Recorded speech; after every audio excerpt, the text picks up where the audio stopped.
And welcome back to the We'll Take It From Here podcast. Another week, another episode.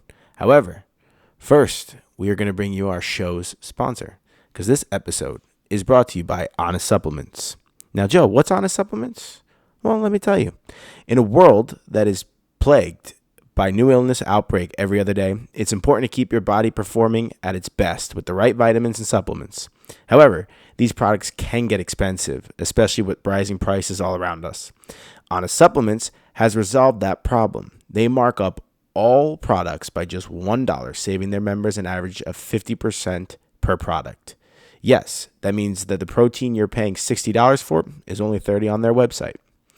They have everything from vitamins, sports supplements, recovery, weight loss, CBD, and so much more. Timmy and I are both members and can advocate for the amount of money that you will save. And do we also mention that all products are third-party lab tested? Because that's the only true way to prove vitamins and supplements actually contain the ingredients that they claim. Don't wait. Go to Honest Supplements right now to join today and start taking better care of your health. And it's right. If you train jiu-jitsu, Muay Thai, or just in the gym, you better be taking Honest Supplements. So go to their website, guys. All right. Now it's time for the show.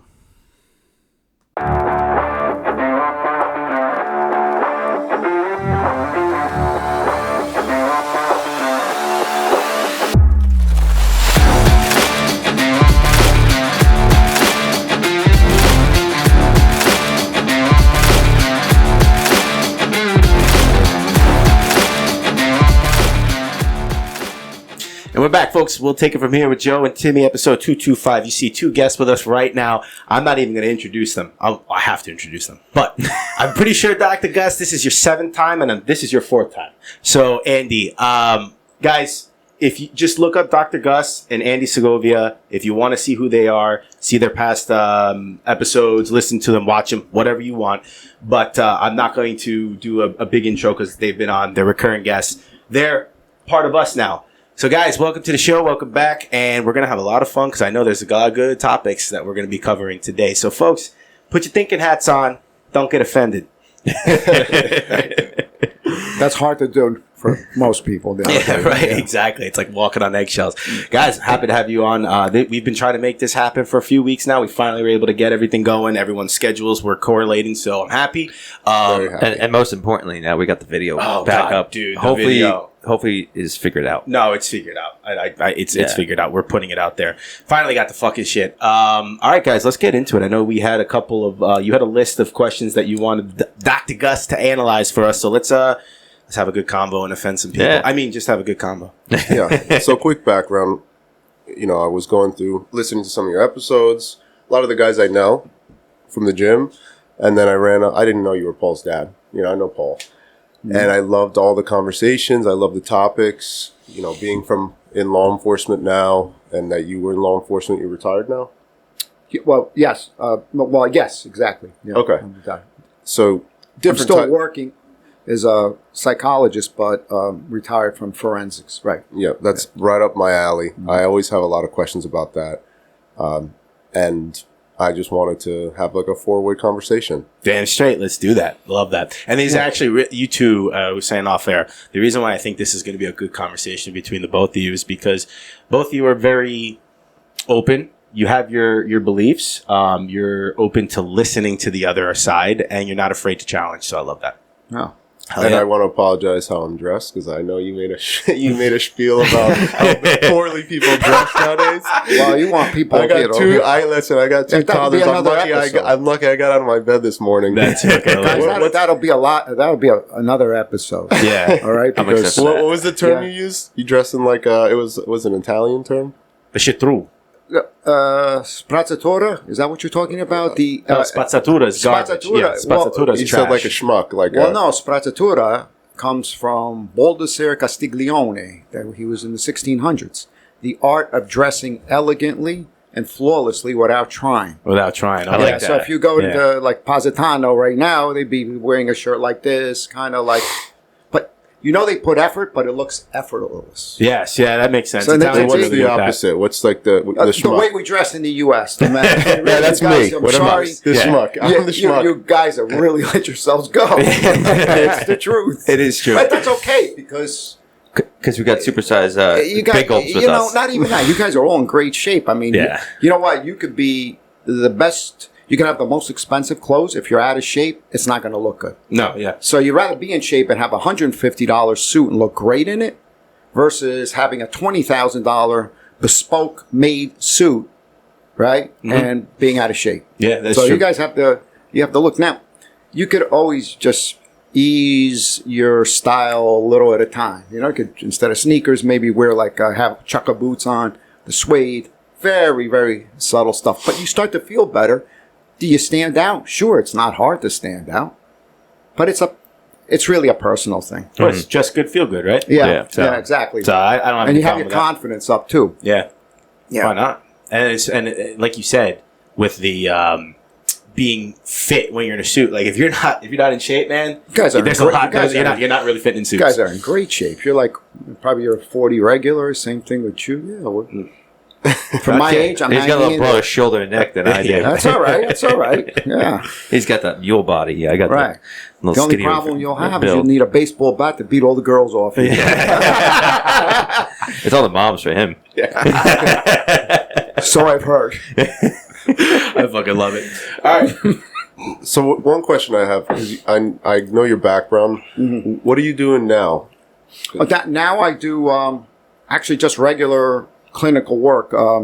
I still work with helping people adjust to life after prison when they get out. I do regular therapy, I guess, just regular boring stuff that I, just kind of laid back, but important stuff. I do some substance abuse treatment. I do depression, anxiety, dual diagnosis, meaning people that might have a cocaine problem with a comorbidity, meaning existing simultaneously, say, with bipolar disorder. So, yeah. For those people with like the cocaine addiction and stuff, Yeah. do you think the addict part of it is more of a coping mechanism for the initial like bipolar or narcissistic tendencies or stuff like that? Boy, you asked a great question, and I'll tell you, that was a big problem. I started the first partial hospital program in 1985. That's before I was approached to do my forensic work. And it was, back then, it was in Elizabeth General, which is now Trinitas. And what happened back then, you don't recall because you were probably not born yet, but there was the crack epidemic back then. Okay, Back in the 80s, 90s. yeah, right? yeah. So basically, patients were falling through the cracks. So like you said, you could have a co-occurring disorder. So you had substance abuse, say it was cocaine. You had bipolar, that was psychiatric. You go to the psychiatric clinic, you don't qualify to go in there because you got a substance abuse disorder. Vice versa. You go to the psychiatric clinic, you have a coke problem. So I developed a program where we address both simultaneously. Sure. And the thing is, which came first, the chicken or the egg? I answered that question by saying it's irrelevant. We got to treat both simultaneously. Yeah. But that's a great question. Yeah. Yeah, because I know a lot of people, whatever, with the ADD aspect and autism stuff, they lean a lot towards smoking a lot of weed and pot, or like they get in the big and cocaine. And you see Instagram reels. I knew I had ADD when I did cocaine and I felt normal. And it's a joke, but like stuff like that, I've seen a lot of people just in all aspects of my life, especially people that are long-term pot users, seem to have some kind of I don't want to say disorder, but like they're more of there's certain kind of aspect of their life. Yeah, you're And it's a medication. Yeah, they're self-medicating Yeah. is what you're saying. And you know what? I've seen a lot of attention deficit. I've never seen that much in my life. I mean, I'll tell you what's contributing to it, though, are these short reels and TikTok. I mean, people's attention span is horrible. It's garbage. So we're going to maybe do a couple hours here. I'll do 3, 4. I don't care. But here's the thing. How many people have that attention span? Do you know I sent like a 10, 15-minute video to people that it might be something on religion, or it might be something they might be interested in. It's too long for them. Yeah. They want 30 seconds. People's attention span is being conditioned to be very short. And that is that is definitely by design, because then you can't have a meaningful conversation. That's why podcasts blew up when Joe Rogan did it, because we're coming back to just talking, right? No, none of this bullshit anymore. Well, you're scrolling. Yeah. You know, let me ask you this, because you brought up something off air about a lot of calls recently with schools that you get, right? How many of the post jail, post prison ex criminals that you have, how many of them suffer from some sort of what's the word I'm looking for? Mental disorder. Like, not mental disorder, but I guess like what were you saying before? Like, they want to maybe addiction. No, not even like disassociation. Like a mental disorder, like you're depressed or depression or something of that sort. Very few. Really? Yeah, because they know what they're doing. Oh, no shit. Okay. And the motivation is easy money for a white collar crime. Rarely do you get people that are just violent for no purpose. I mean, you get thank God, right? Because we'd be in big trouble. Yeah. Most people you can reason with. You could kind of see the people that you can't reason with a mile away, or at least I can. Okay. That's a lot of repetition there, huh? Mm-hmm. Yeah. I guess then that's more of our generation and younger.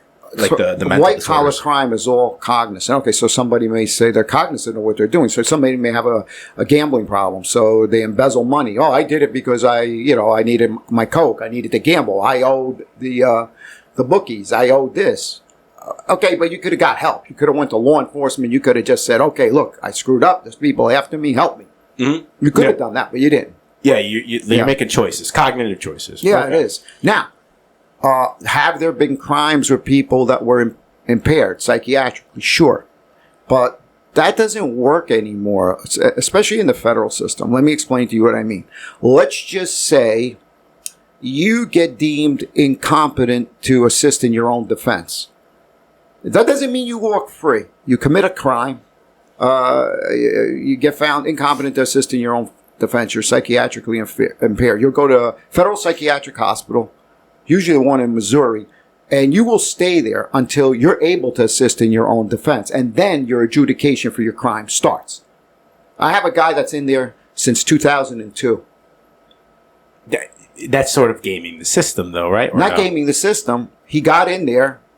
He had psychiatric problems. He's been in there since 2002 because the psychiatrist or the team in the federal psychiatric hospital has not deemed that he's ready to assist in his own defense. Isn't that what happened with the gentleman that did the stabbing on the train in Charlotte. Georgia? Charlotte, no, North Or Carolina. North Carolina. I was just about to bring that Didn't up. they just bring that up, that Yeah. he's not going to stand trial in his mental state? Okay, so that, you know what? That is not a federal crime. So I'm not sure what the laws are in North Carolina, but I would not be in favor of this guy walking. I would say let him get stable enough to see what happens. Although he may walk, and it's a crying shame if he does. It's a travesty of injustice. Yeah. Yeah. Especially because this was the 14th time he's been let out. Yeah, well, the thing is, no matter what, let's just say it's psychiatric or let's just say it's criminal. Mm-hmm. He has to be taken off the street because he cannot live with the rest of us. Yeah. And the pathetic part is if you live in a state like this one or New York and you defend yourself and you're carrying a weapon on you legally and you defend yourself and you shoot him or you kill him or whatever to defend yourself, you will be the one up for murder. Yeah. Prove my point? Guaranteed. Daniel Penny. Yeah, Daniel Penny. Daniel Penny didn't even shoot him. Daniel Penny just did Well, he rear did what you naked choke. guys do. I mean, he was a jiu-jitsu. Marine, and he did, And that's not why the guy died, but he was up for murder. And I thought the poor guy was going away until a reasonable jury, imagine that in Manhattan, Yeah. Yeah. where Alvin Bragg finds him not guilty. That was a miracle. Do you want to? So a jury, okay? Yeah. I sat on jury duty in New York City. It was for a white collar crime in New York City when I lived there. Yeah. It was for a white collar crime. The guy ended up just like he pleaded guilty. He was absolutely guilty. It was so obvious. And then he ended up pleading guilty. But when we were sitting there with the jurors, even though it was so the gentleman was black, right? Even though he was so obviously guilty and he was defending himself, he was contradicting himself. It was horrible, right? Everyone next to me was like, I feel so guilty because like one girl, the jurors were like, I feel so like my white guilt. And I was like, shut the fuck up, man. It's so obvious. he's contradicting himself every 5 seconds. It's so obvious. The next day, I was like, I don't know how I'm going to be able to do this. And the lawyer comes out and he goes, oh, no, he pled guilty. Like, he made it to it. Yeah, well, the thing you got to remember is like when you say like white guilt, that's been indoctrinated into people, and that you have to virtue signal. But I think that's an insult to all minorities. It is. You're saying that you need my great white help to succeed. They don't need our help to succeed. It's like it's like the term reverse racism, basically. Yeah, because it's racism. Not even reverse, but they're trying not to be racist. But that makes them racist. They don't even know what they're doing. But my partner, who's a really great psychiatrist, I mean, he went to Columbia School of Medicine, and he's black. Yeah. And he goes, I hate this because people are going to look at me and think I got in there because of the color of my skin. The guy was brilliant. Yeah. Brilliant. He deserved it. Of course. Sure. Absolutely on merit, right. For sure. Going back to your point, you know what's very interesting is that a jury of your peers now supposed to be impartial.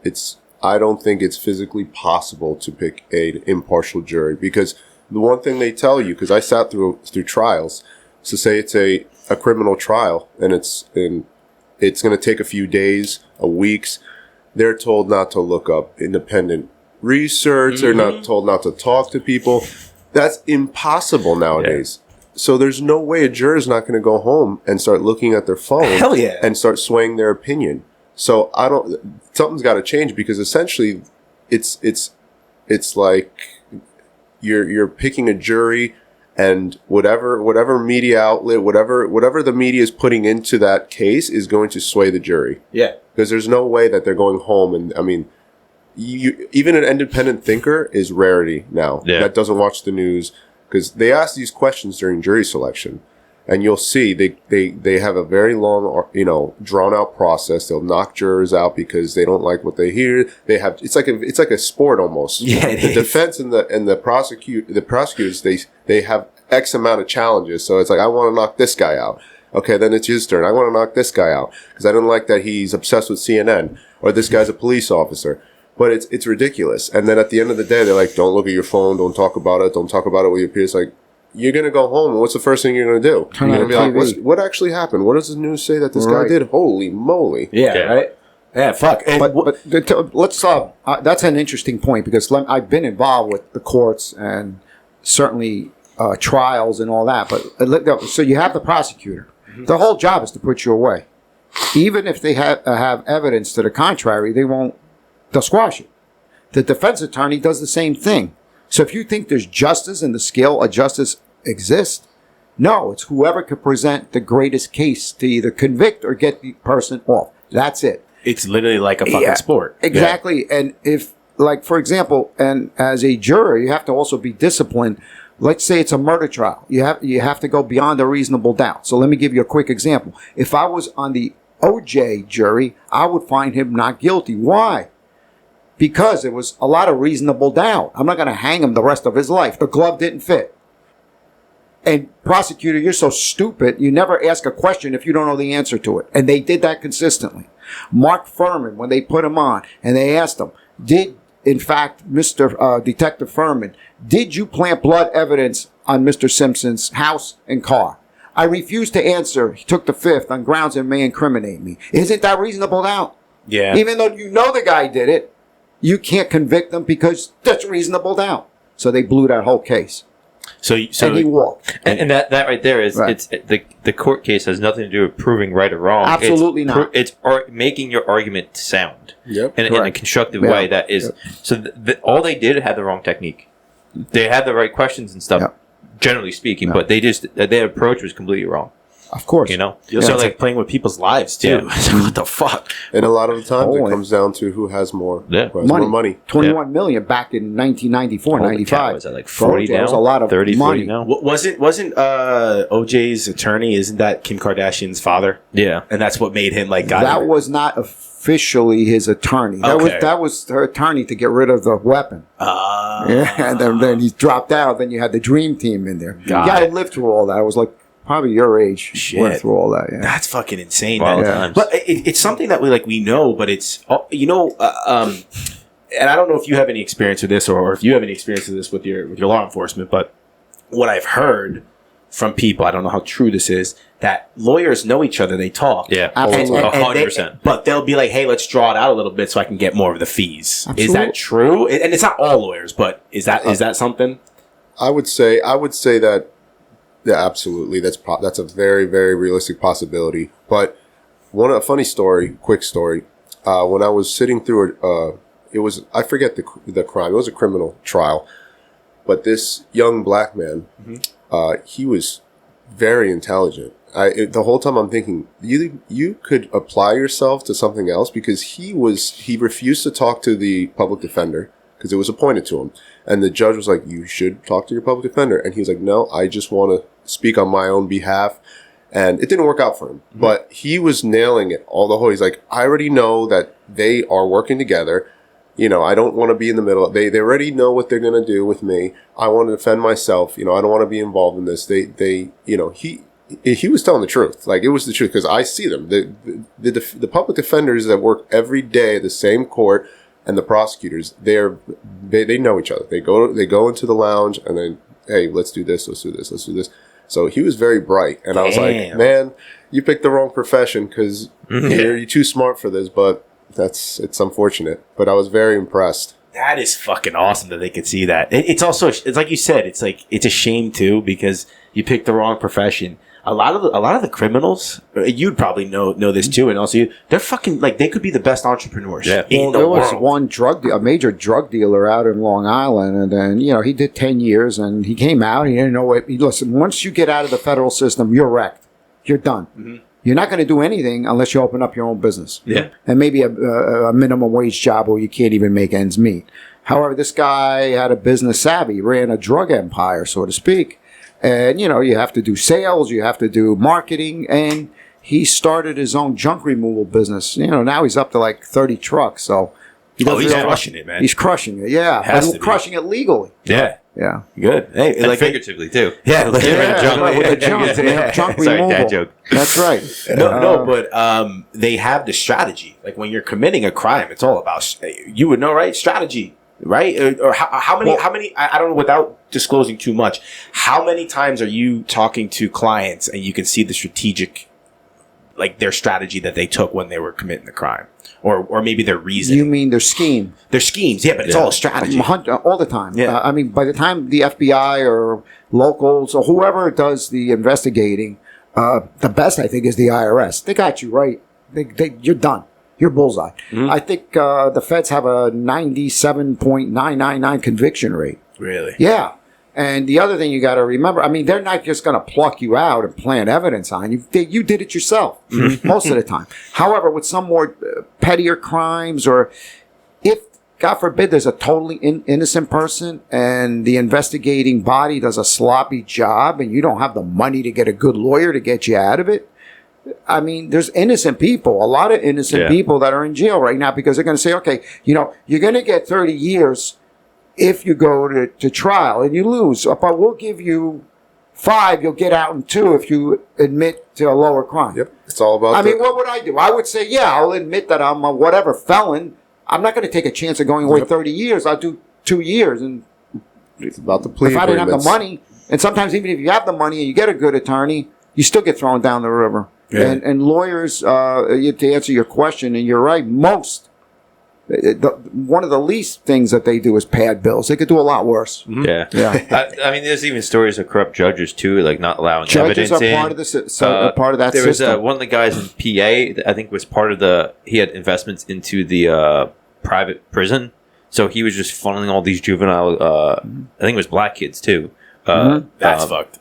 Yeah. They were just, any conviction, they would just convict them more to send more of them to prison, and he gets the money for it. That's probably a problem with privatization. But also, like, the fact that he has ownership in it, and that's not a flag. That could be a problem. That could be a problem. But there's, I mean, talk about lawyers. I mean, this rings true. But this was back in the 90s. There's a lawyer that tried to shoot himself after, I'll tell you what happened, but he missed. I mean, he just grazed himself. Anyway, make a long story short, he was trying to hustle more money from a client, right? He goes, you know, he told him to plead out, but he'd get a reduced sentence, and the guy didn't. But he said, look, you got to give me $10,000 in cash, to me, the lawyer, so I could give to the judge. Right? Mm-hmm. So the judge wasn't involved. The lawyer was just hustling him for $10,000 What a cash, scumbag. probably to pay for his scummy girlfriend that he was probably cheating on the wife on the side, whatever. He needed money for some reason. Yeah. But this guy wasn't having it, the client. He goes, hey, he went right up to law enforcement. He goes, oh, no, this guy promised me, man. I gave him $10,000. Okay. So then they set him up. He makes the call and he says, okay, you know, did you give him that money? Did you give him the $10,000? He goes, I swear to God, I gave Judge blah, blah, blah the $10,000. Nice. Okay. And then he tried to shoot himself, and that's how he got to me, the lawyer. No shit. Yeah. Wow. No shit. Fuck. He Yeah. failed at the crime and failed at killing himself. Did he Yeah. have any remorse for that? The lawyer? Like when you were talking to him? Yeah, when they put the cuffs on. Yeah, that's when he had the remorse. And, hold on. That's when you find God, too. When they put the cuffs on. When they put the cuffs on, yeah, then you're, oh, hallelujah. Yeah. Let's piggyback off there because you're the one who's putting the cuffs on them. Do you see that with people who will who harden people who will just fold when you have the cuffs on them? To be honest, he's correct me if I'm wrong, but Yeah. they're dealing with, so as a street level, you get that once in a blue. Yeah. Because Big difference. as you go up in tiers of crime, even a serious sex crime, a serious homicide, it's going to get bumped up. It bumps up to the prosecutor, then it bumps Right. up to the attorney general, then it gets to the federal level. If we had an If armed it gets to robbery, the federal level. Most of the time, if it's local, stay local. yeah, we had an armed robbery last year, which is not a rarity, but it is. It is an old-fashioned bring a gun into a bank robbery. Yeah. And we do the street level investigation, and then obviously the feds took over because Secret Service takes that over. Right? Yeah, it's a serious crime, but when you're dealing with, so surprisingly, the people that give the hardest time and the least remorse are not the lifetime criminals. The lifetime gangbangers and the lifetime, in the street they're called shit'ems. They know the game. They know the game, and a lot of times they're very respectful because they know. They know it's like, listen, they're just, every day they go out, they're just they're rolling the dice, and then it happens, and they're respectful because they know that they're gonna get out eventually. Probably they're just hurting their chances at that point. So then in that case, when they don't want to get caught, but all like the documentaries you see where they're like, fuck the police, is that really just for show? I'm sure a lot of it's staged. Oh, you mean like cops and all that Yeah, stuff? yeah. Well, or just like when you like the whole culture of rap, it was fuck the police. It's coming straight from the underground. I'm not taking the tinfoil hat on that one. Yeah. I mean, there's people that certainly, as you know, are you local or who are you with? I'm within a municipality. I'm in the borough of Elmwood Park right now. Okay, Yeah. I got you. Okay, so let me say something totally different type of law enforcement. On the federal level, they'll investigate you. They got the goods on you. They'll come at you 30 on 1. No problem. Now, you have it a lot worse because you don't know what you're going to come up against. Mm-hmm. Usually the feds, they're studying you, investigating you. They got the goods on you. Yeah. You got one guy that gives up another guy. You got clues. A local cop has a much more dangerous job because you pull somebody over for a speeding ticket, and then all of a sudden he draws on you and he starts shooting you. You don't know. Domestics are horrible. Yeah. Horrible. Didn't you say that on the last show? I would say, yeah. It's statistically, and it is the most dangerous No doubt call about it. a police officer can go to. Yeah. You're going to a house on their worst day. You got emotion, so it's not a crime. A lot of times, they're crimes of passion. Mm-hmm. They're not thinking straight. You're going in blind, essentially. You have a right to go in. So there's a lot of street level and just in federal law and also New Jersey law. In order to enter someone's residence, which is the most sacred of all, the castle, you generally need warrant or consent. Or you need a variety of exceptions to warrants.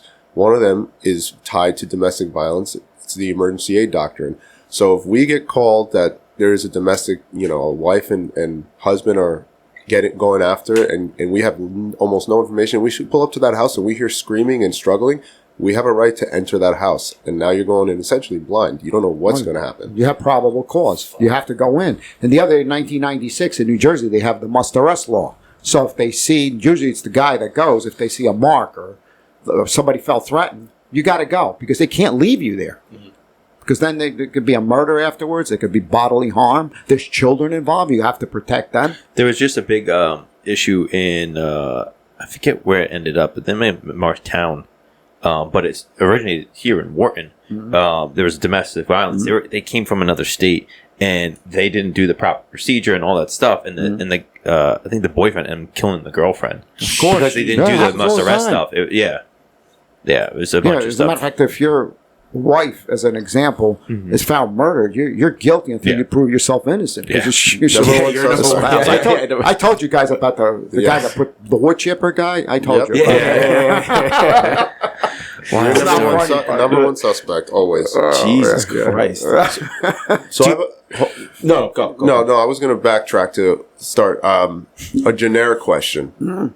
I know the technicalities, but how can you just say, if you had to describe it in a couple sentences, what is the main difference between psychiatry and psychology? In psychiatry, generally, you could prescribe medication. Clinical psychology is very similar, but you concentrate more on human behavior. You could do counseling. You could have specializations. That's the main difference. So if I was a person, let's just say I have some altered state of mind, I need therapy, what would direct me this way or this way? Which one is a better avenue? You could start with an evaluation with anybody and move from there. They'll get you to somebody that could give you medication. Where you might need group therapy, you might need individual therapy. Yeah, but that's a great point, because now everybody's become a coach, a life coach. Anybody could become a life coach. Yep. So everybody is an expert. They profess to be experts online.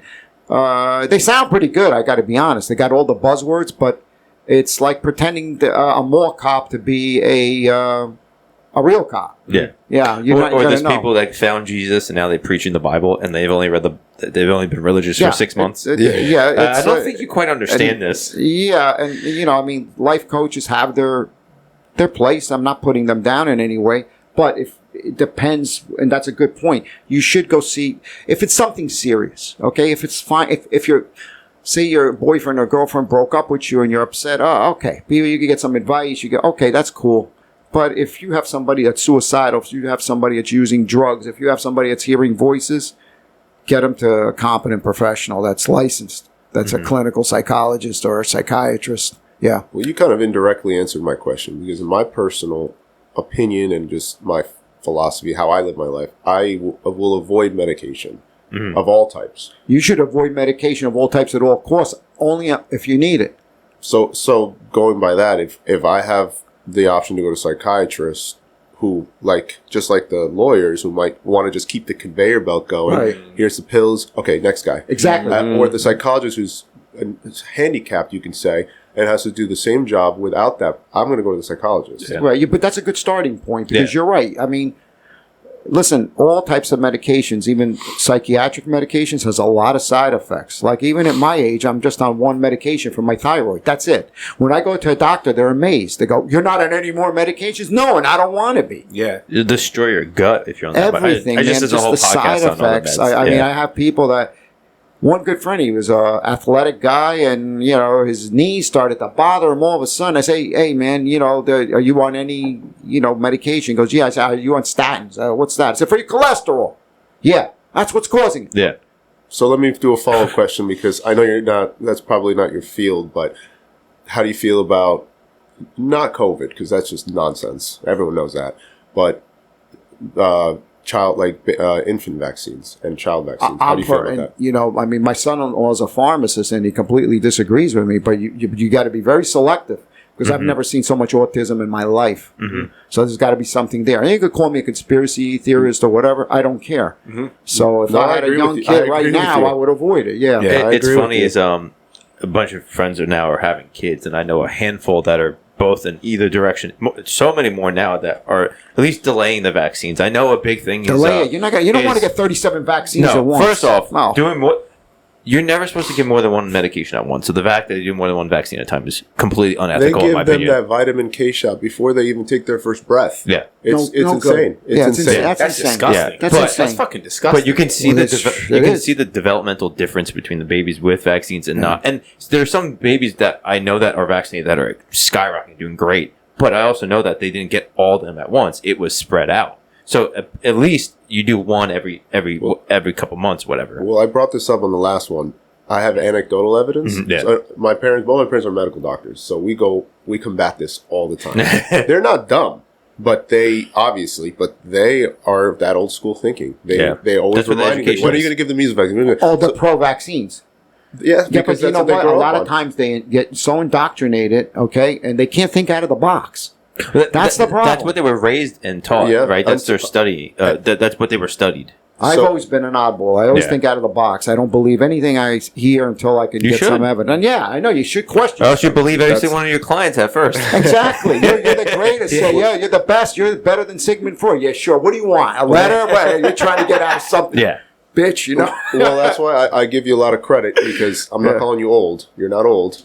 But at your actually. generation, it's less and less likely to find an independent thinker, which is, I call it an independent thinker, where they're not so like a tree that's grown this way and you can't move anymore. My parents they're flexible, but for some things like that, absolutely not. And I have anecdotal evidence. I have 2 children, one partially vaccinated, one not. You don't get better a test, and get scientific test than 2 with the closest genetic pool possible.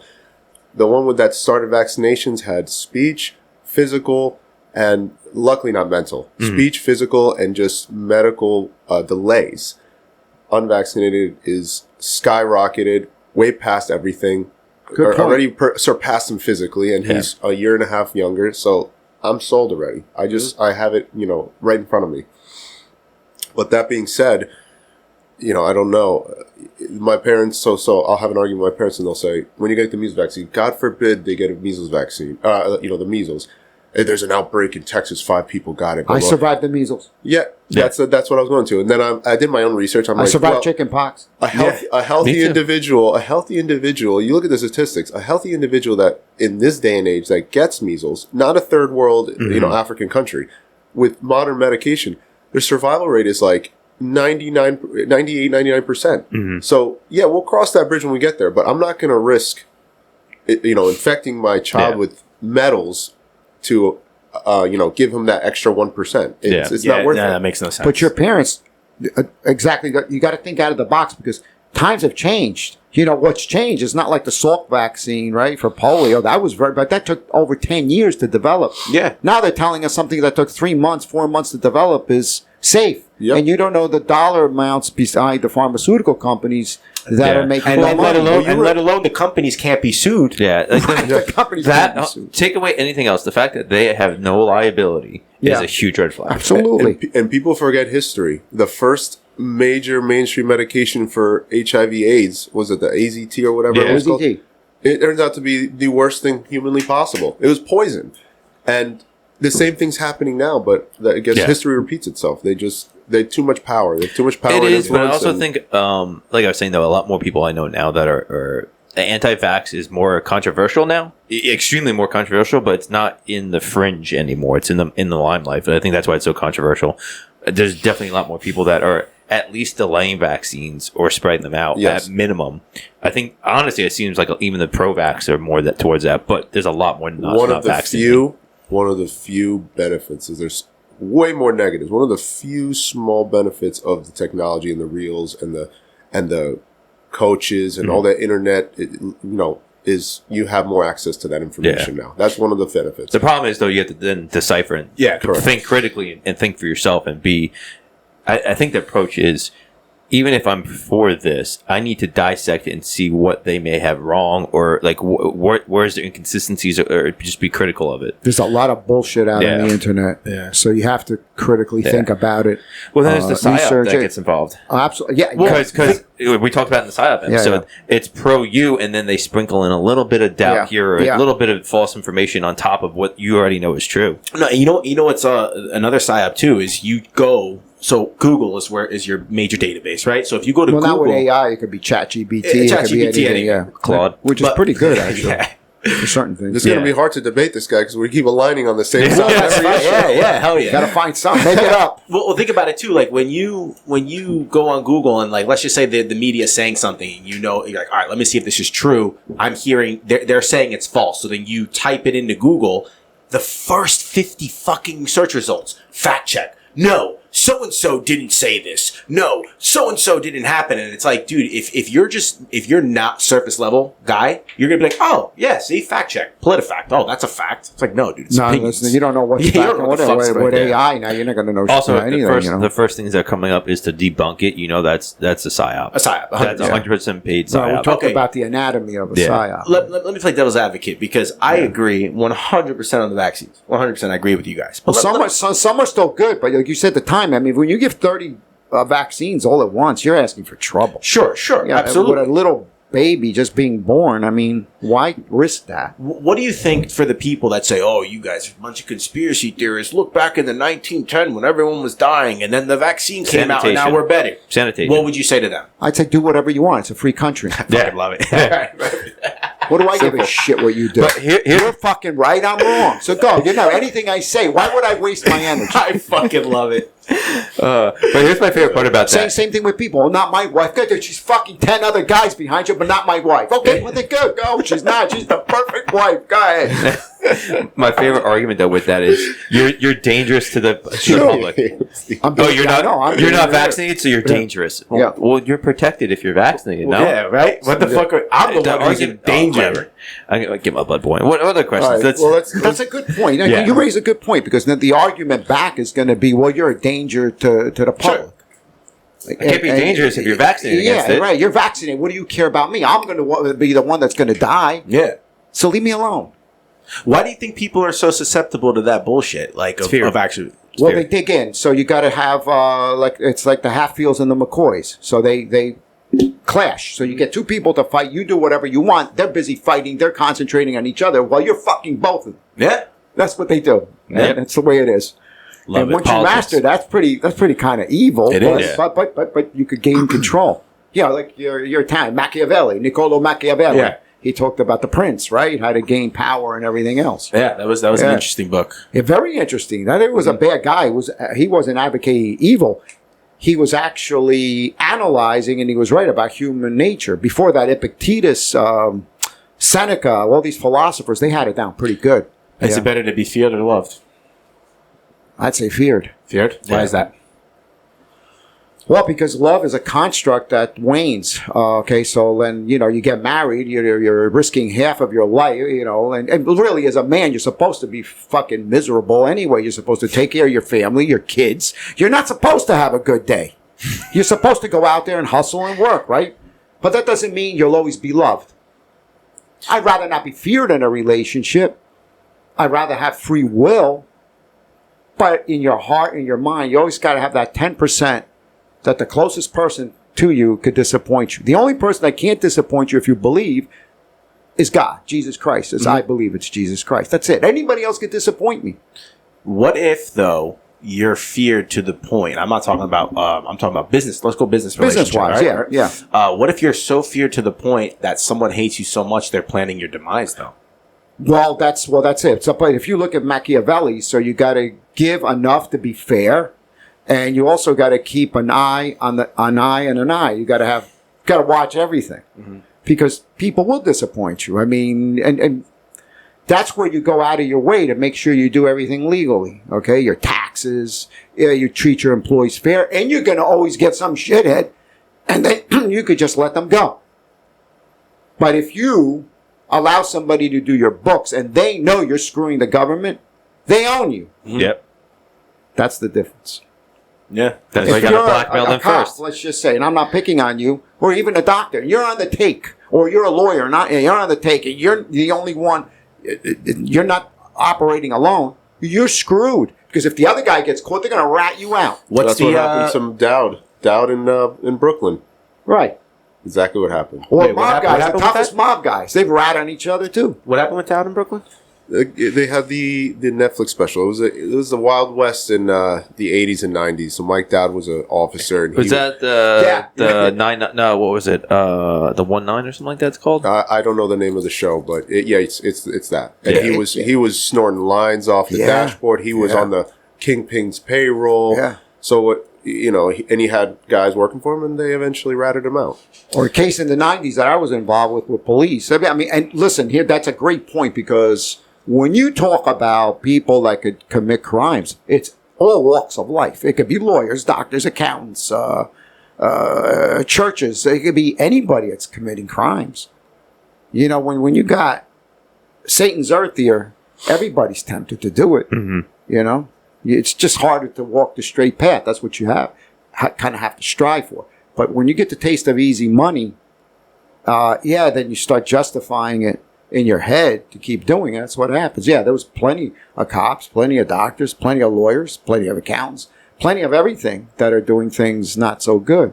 And it's not just in the past. The Patterson next door to where I work, they had a whole scandal. Within the last few years, the last 100 years without the police. Well, yeah, they actually got taken over by the Attorney General's office to oversee it because they had police officers robbing drug dealers.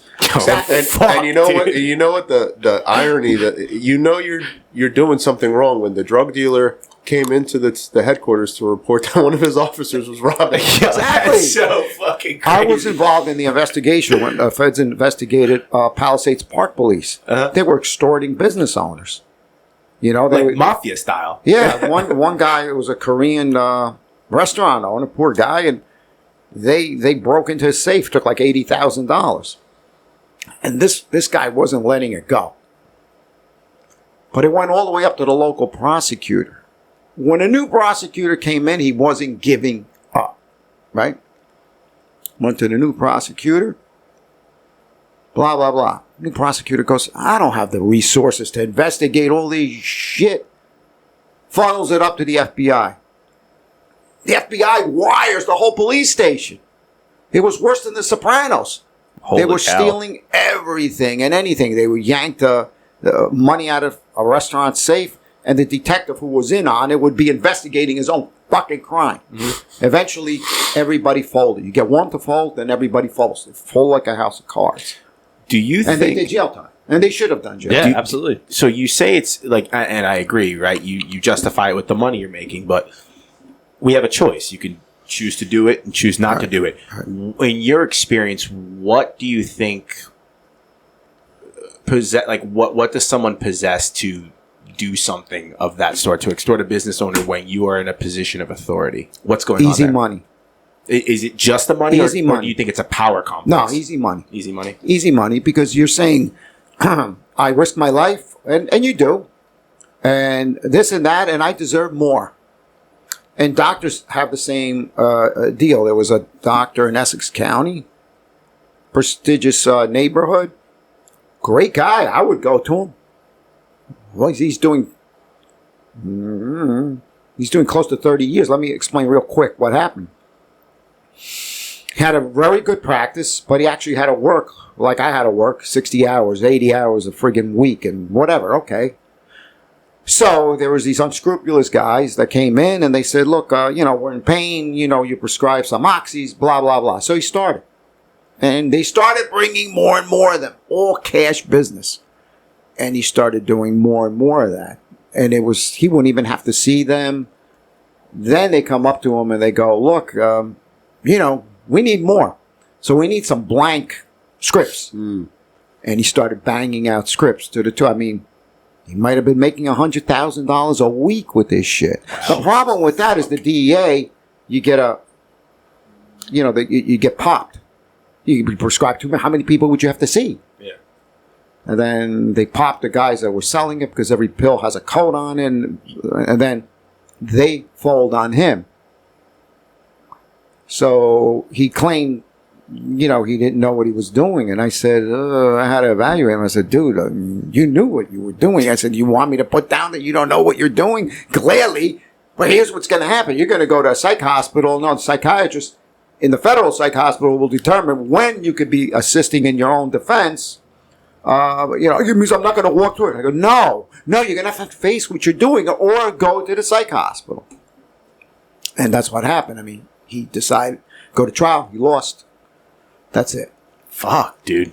Yeah. How much pressure? What were you saying? I'm saying, so he was doing very well. Look, he didn't have to. He didn't have to work all those hours. I mean, he could have cut down a little bit. He could have taken on a new associate. But, once you get the taste of easy money, he was on the second wife. She wanted this, she wanted that. Mr. Big Shot, I mean, she didn't care about you. She's probably screwing the pool boy while you're seeing all these people risking your life, because that's a fact. You screwed up. You fell for it. Yeah. It seems Joe like was the pool boy. Yeah, it's always the pool boy. Gotta be the pool boy. Gotta be something that'll humiliate the shit out of the wannabe alpha male. what? The pool boy? Yeah, I'm not putting down pool boys. I wish I was a fucking pool boy. Oh, yeah, That's you got what it. I'm Boy, the saying. caddy, the mailman. That's it. Right. Yeah. I'm Milkman. just saying. I'm The just new saying. age That's the way it milkman. happens. Yeah. Just the way it happens. Now enjoy your life. You're probably going to your 25th year of the 30 years you're going to do this. This was a long time ago. Yeah.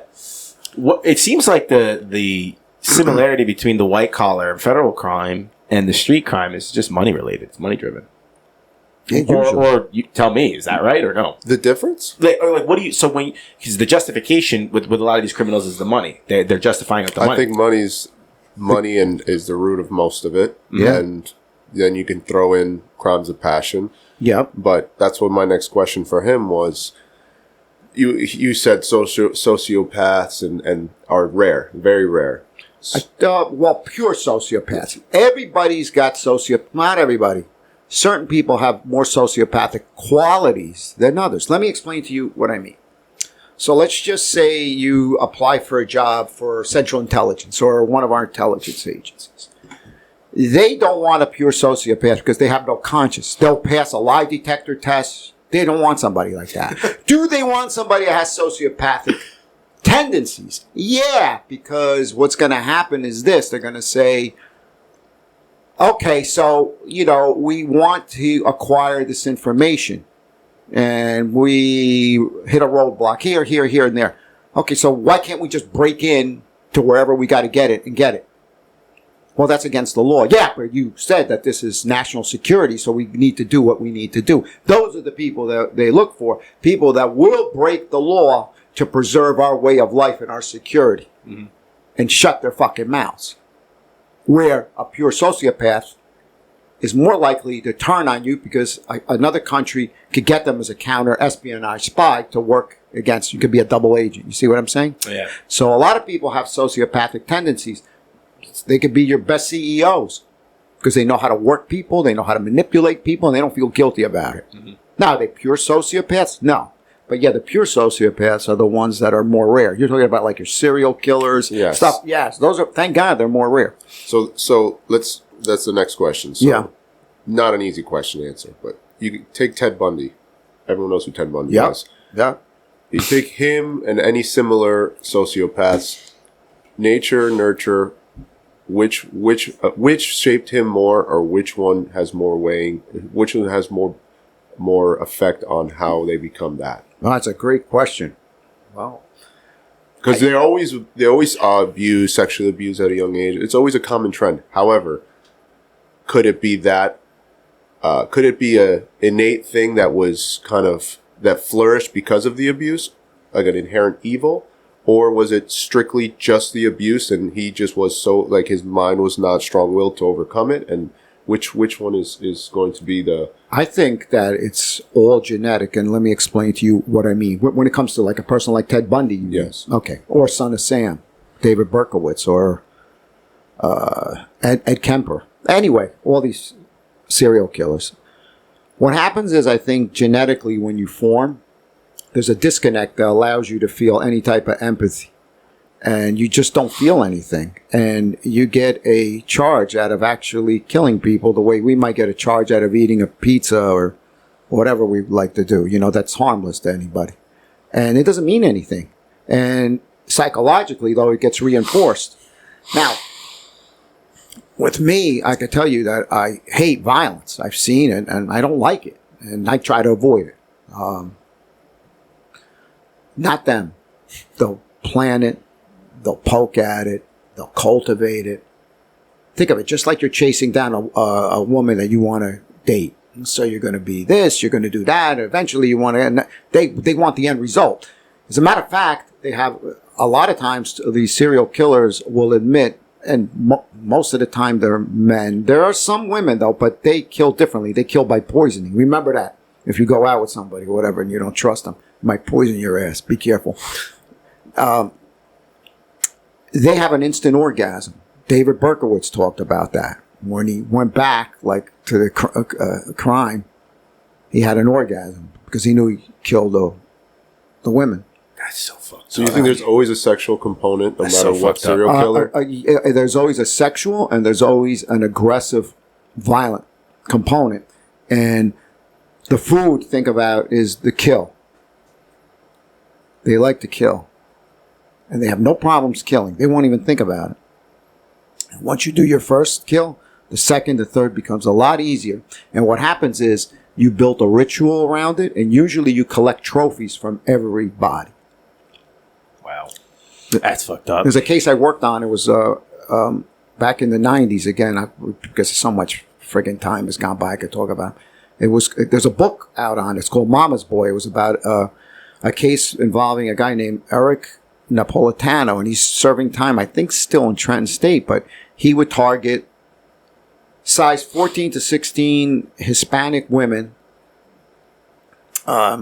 torture them, bind them, kill them, and then hang them upside down in his bathtub and drain the blood into the bathtub and bury them somewhere out in Pennsylvania. Yeah.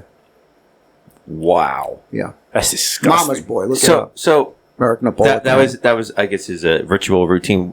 Yeah, it was his routine. What was the purpose of draining the blood? Just easier to transport the body? Yeah, just he got a kick. It's almost seems like he's butchering a deer. Yeah, exactly. Yeah, that's a good point. Yeah, And for them, this is like if they were just finish it. Like for us, if we would have a nice pizza and feel satisfied, they feel satisfied. Or you just got that laid, or something like that. And It's like in the movies, you get laid, you smoke a cigarette, and have a sip of your beer at the end. It's that routine. Yeah. Yo, that's disgusting. Yeah. And the way we got it was he lived with this creepy guy, this guy named Al.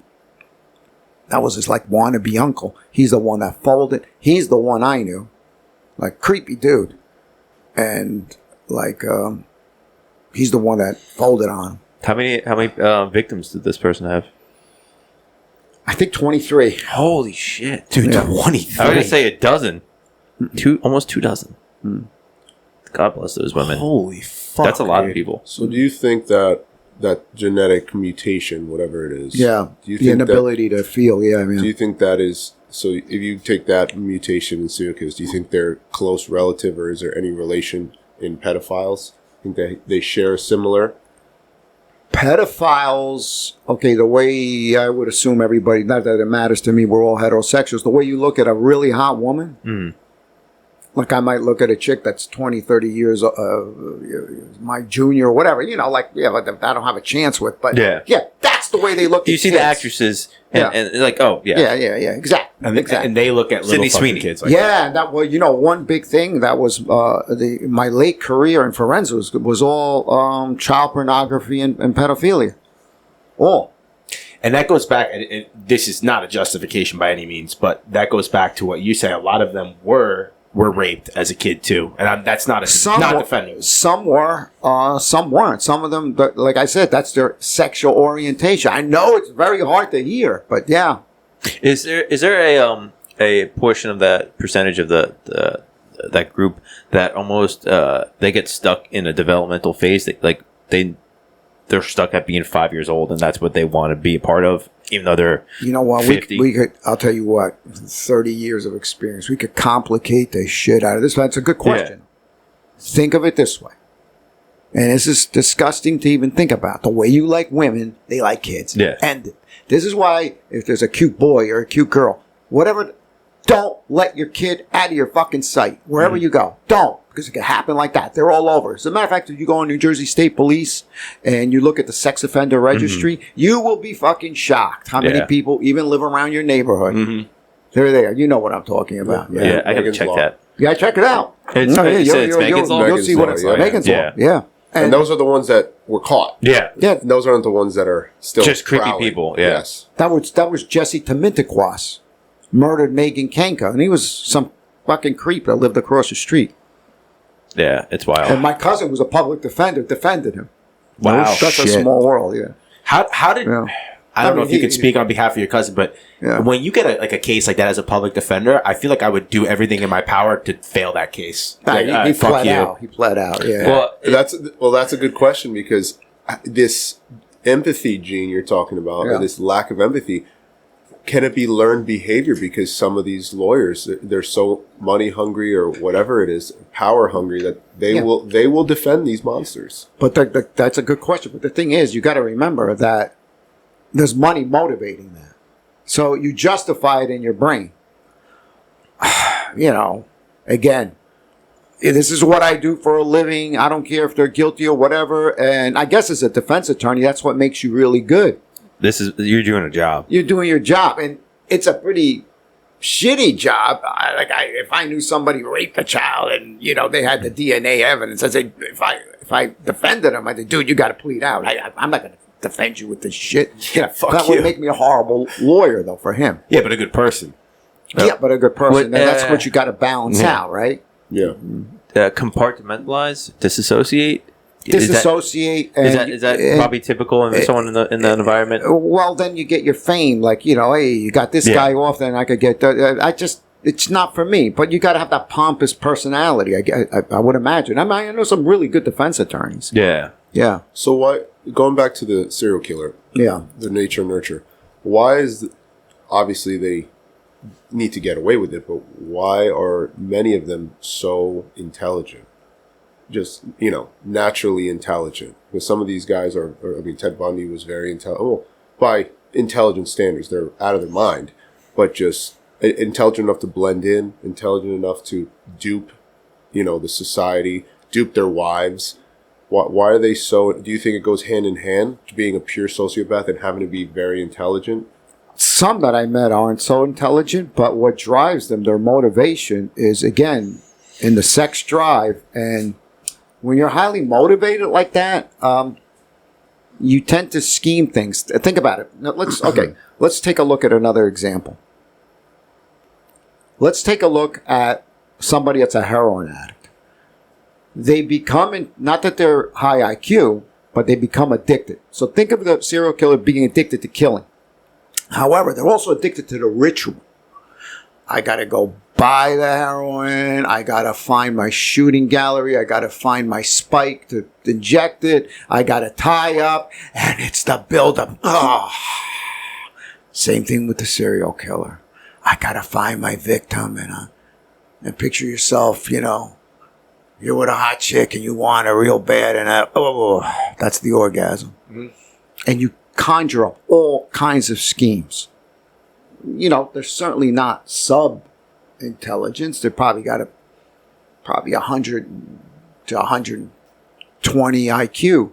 And that's good enough to conjure some of that stuff up and how to do it, yeah. But they're not stupid either. Yeah. But don't forget the motivation. It's not so much brain, but it's sex instinct, sex drive. So animalistic. Yeah. Sounds like you're... Like a predator. You're essentially taking a Neanderthal, putting him in modern society, blending him in, and teaching him how to blend with society, because that's exactly how you're describing it. They're just going pure instinct. They hunt. Reptilian brain coming out. They become an apex predator, and that's what they do. And don't forget, they have no conscience. Mm-hmm. That's the main thing that makes them appear intelligent, and their schemes. Now, they're not stupid, but they're not Einstein either. But that's a good point. And you've probably seen that arresting people, too. Some are very bright. They know to keep their mouth shut. They know their rights. Others, they try to bullshit you or whatever. Do you know what's another thing, too, that probably, or not probably, I'm pretty sure they have evidence on this, is porn is really bad with that. Porn fucks up the brain and then brings you down a horrible trajectory. It's fucked up a lot of young men, porn. Yeah. And that, to me, that's like an evil. If Satan was going to take over the earth, it'd be...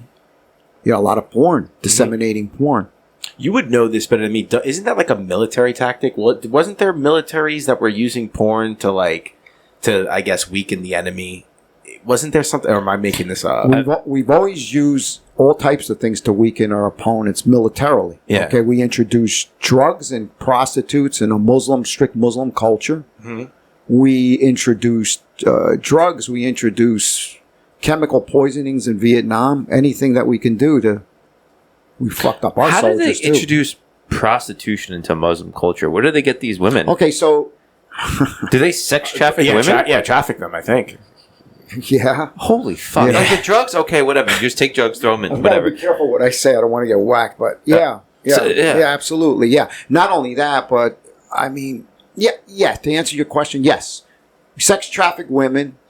So you say, okay, so you plant this bomb, let's just say, and you'll get 14 virgins, but you'll die. What do you need to do that for? You know, we'll introduce drugs. We'll get you as many whores as you want. You don't have to blow anybody up. They'll suck your dick. They'll do whatever you don't have to blow anybody up. We'll do it right now, you see? And you get people in there that are... Don't get any ideas. Multicultural. They speak the language. They know the culture. And we infiltrate. There's, if you go to Dubai, there's plenty of bars. They're not supposed to drink alcohol, but they do. You think all those chicks that are hanging around in Dubai they're not somehow prostitutes? That they are. And that's how you introduce it to that culture, to young people that are suppressed. That's why you could get them to blow stuff up, because they're so sexually repressed and suppressed that it's easy to get them. We come in there and say, we don't have to do anything. We'll get you hooked on there. We'll get you girls. We'll get you drugs. We'll get you alcohol. And you start weakening their own society. Jesus, man. Well, you don't think they do it to us? Oh, yeah. No, 100%. Look at how weak we've become. Yeah, they do that. And porn is one of them. Porn is a big Porn is one of them. Wait till AI robots, sex robots. No, that's already insane, starting. Bro. That's insane. Well, that's the end of their civilization. Because you get a young guy that could get somebody that's like a 10 or a 20. Why would they go out of their house? Like, I mean, you could just shut her up. People do that with AI chatbots now already. And AI has a lot of patience. In 100 years, we'll all be extinct. That's how you get rid of us. You don't have to kill any of us. That's the problem. We'll kill ourselves off. The problem with AI is it has a lot of patience. It's going to study us too 100 years, well. we're all gone, bro. Yeah, man. Fuck That's that. it. Fuck Why that. would you want to?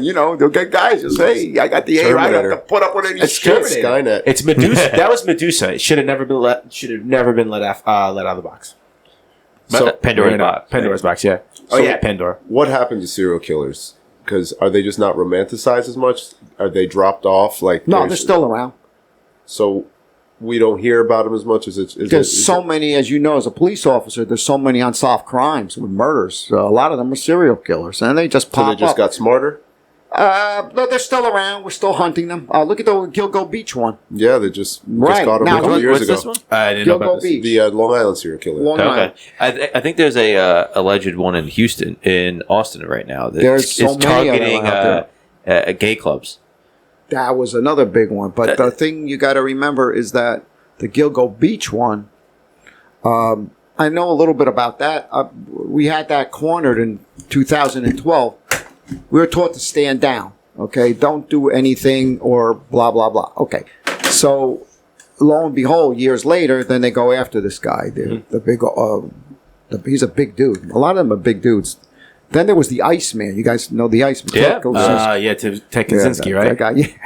He was massive. He's massive, yeah. And if you spoke to any of his like family or friends or neighbors, he was just a normal dude. Where was he from? Lodi. Lodi. Yeah, Yeah. there was a bar in Livingston I went to after a beer lacrosse league, and the bartender was a former cop, but he said he was part of that case. Well, the other thing you got to remember, he said he did a lot of these hits for mob guys. Mm-hmm. That was all bullshit. No mob Yeah. guy that I ever met even ever heard of him. So he was just trying to fluff his ego. Yeah, fluff his ego. That's That fucking he was just insane, a dude. fucking killer. That's fucking insane, bro. That's just fucking wild. Do you think any part of it he convinced himself he actually did it for the mob? Or do you think he Yeah. Well, there's still, that's another point. Yeah, that's a good point. Delusional, sure. Yeah. Sure. Then you justify it, or I'm So he was just a serial grandiose. killer. Yeah, it was just a play. He didn't want to just be known as that. Oh, I knew this one. I knew that one. What, you guys know? I never heard of this fucking guy. I never hired him to do shit. It's, Fuck. Plus, he was Polish. He's a big Polak. I mean, Oh, how no. often do they go? well, no, in how all often do fairness, they go out? the mob. Did they The outsource Italian like mob. that? Yeah. Oh, yeah. I remember I had this one guy. I had my forensics group, and they come in after they do their time, and this was a nice guy, like you said, very polite, a real bad banger out of Philly. There was a guy in there, complaining about his wife. Well, soon to be his ex-wife, fell in love with somebody. I don't know what the fuck I'm going to do. He starts crying. This kid, right? Very polite. He goes, shit, give me $500. I'll get rid of the motherfucker tonight. I go, whoa. I said, hypothetically. I said, don't say that. He goes, oh, you're right. He meant it. for $500? Jesus Christ. $500 will take care of it. You'll never hear from him again. Yeah. $500. That's cheap. Yeah, man. What the fuck? Now, was this guy a serial killer? No, he was just a real contract killer. Mercenary. Death, life is cheap. Life is cheap. $500, I get rid of her. I never met her. Okay. And there's a lot of criminal. We don't even want to get into like the motorcycle clubs, the 1%er gangs that do murder for hire. There's a lot of groups that do murder for hire, but you have to kind of know who they are. Generally, if you want somebody murdered, right, you want to hire a hit person, it's going to be somebody from law enforcement. It's not going to be somebody, if you don't know who they are, it's going to be somebody from law enforcement. From law enforcement, right? There was a case that I had. It was about a woman that, let me get this straight, she wasn't married, but she was screwing around with a married guy that was actually cheating on her because she had 2 girlfriends and she was one of the 2, but he was still married. So she got upset. So she calls her unscrupulous cousin or brother down in Florida. She knew he was like a drug dealer or whatever the hell he was, and said, "Dave, do you know anybody?" "Oh, sure, up in your area, of course." Now this guy was picked up by the sheriff's department in Florida for drugs. He was trading her so he could get a lesser sentence. She meets the ATF agents in Paramus Park Mall, and it was on 2020, and they're saying to her, "Look, you know, what kind of hit do you want? Well, we could do one for $4,000, and we could do that's okay, but we could do a better one at 12, and then we got the ultimate package of 25,000. There's no chance it'll be treated. Which one do you want?" She wanted the middle one. Yeah. She took the middle one. Of course, she gets arrested right on the spot. Right? Should have went for the 25,000. Yeah. I had evaluated. She goes, she was like, I mean, out of it. I don't blame her. You know, I got 3 kids. What's going to happen? I said, "Ma'am, do you really understand that you're being charged with conspiracy to commit murder? And that's a serious offense. Yeah, I got to see my kids." She took a plea. I think they gave her like 15 years. Federal. Fuck. So you want to talk about psychopathy, sociopathy? Given the right set of circumstances to answer your question, we're all capable of doing it. Yeah. What stops us? Our conscience. And the serial killers have no conscience.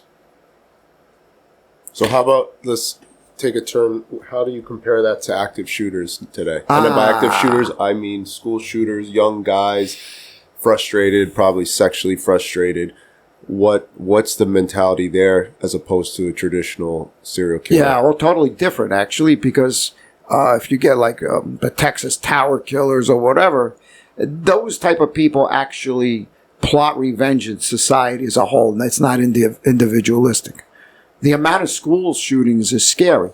However, school shootings could be averted. It's usually by a person that actually goes to that school or is affiliated with that school, and you could see them coming a mile away. It's usually the kid that's ostracized, or the kid that just is picked on all the time. Take a look at Columbine. You could see those guys coming a mile away. The trench coat mafia, you know, they used to wear the long trench coats. So that's the difference.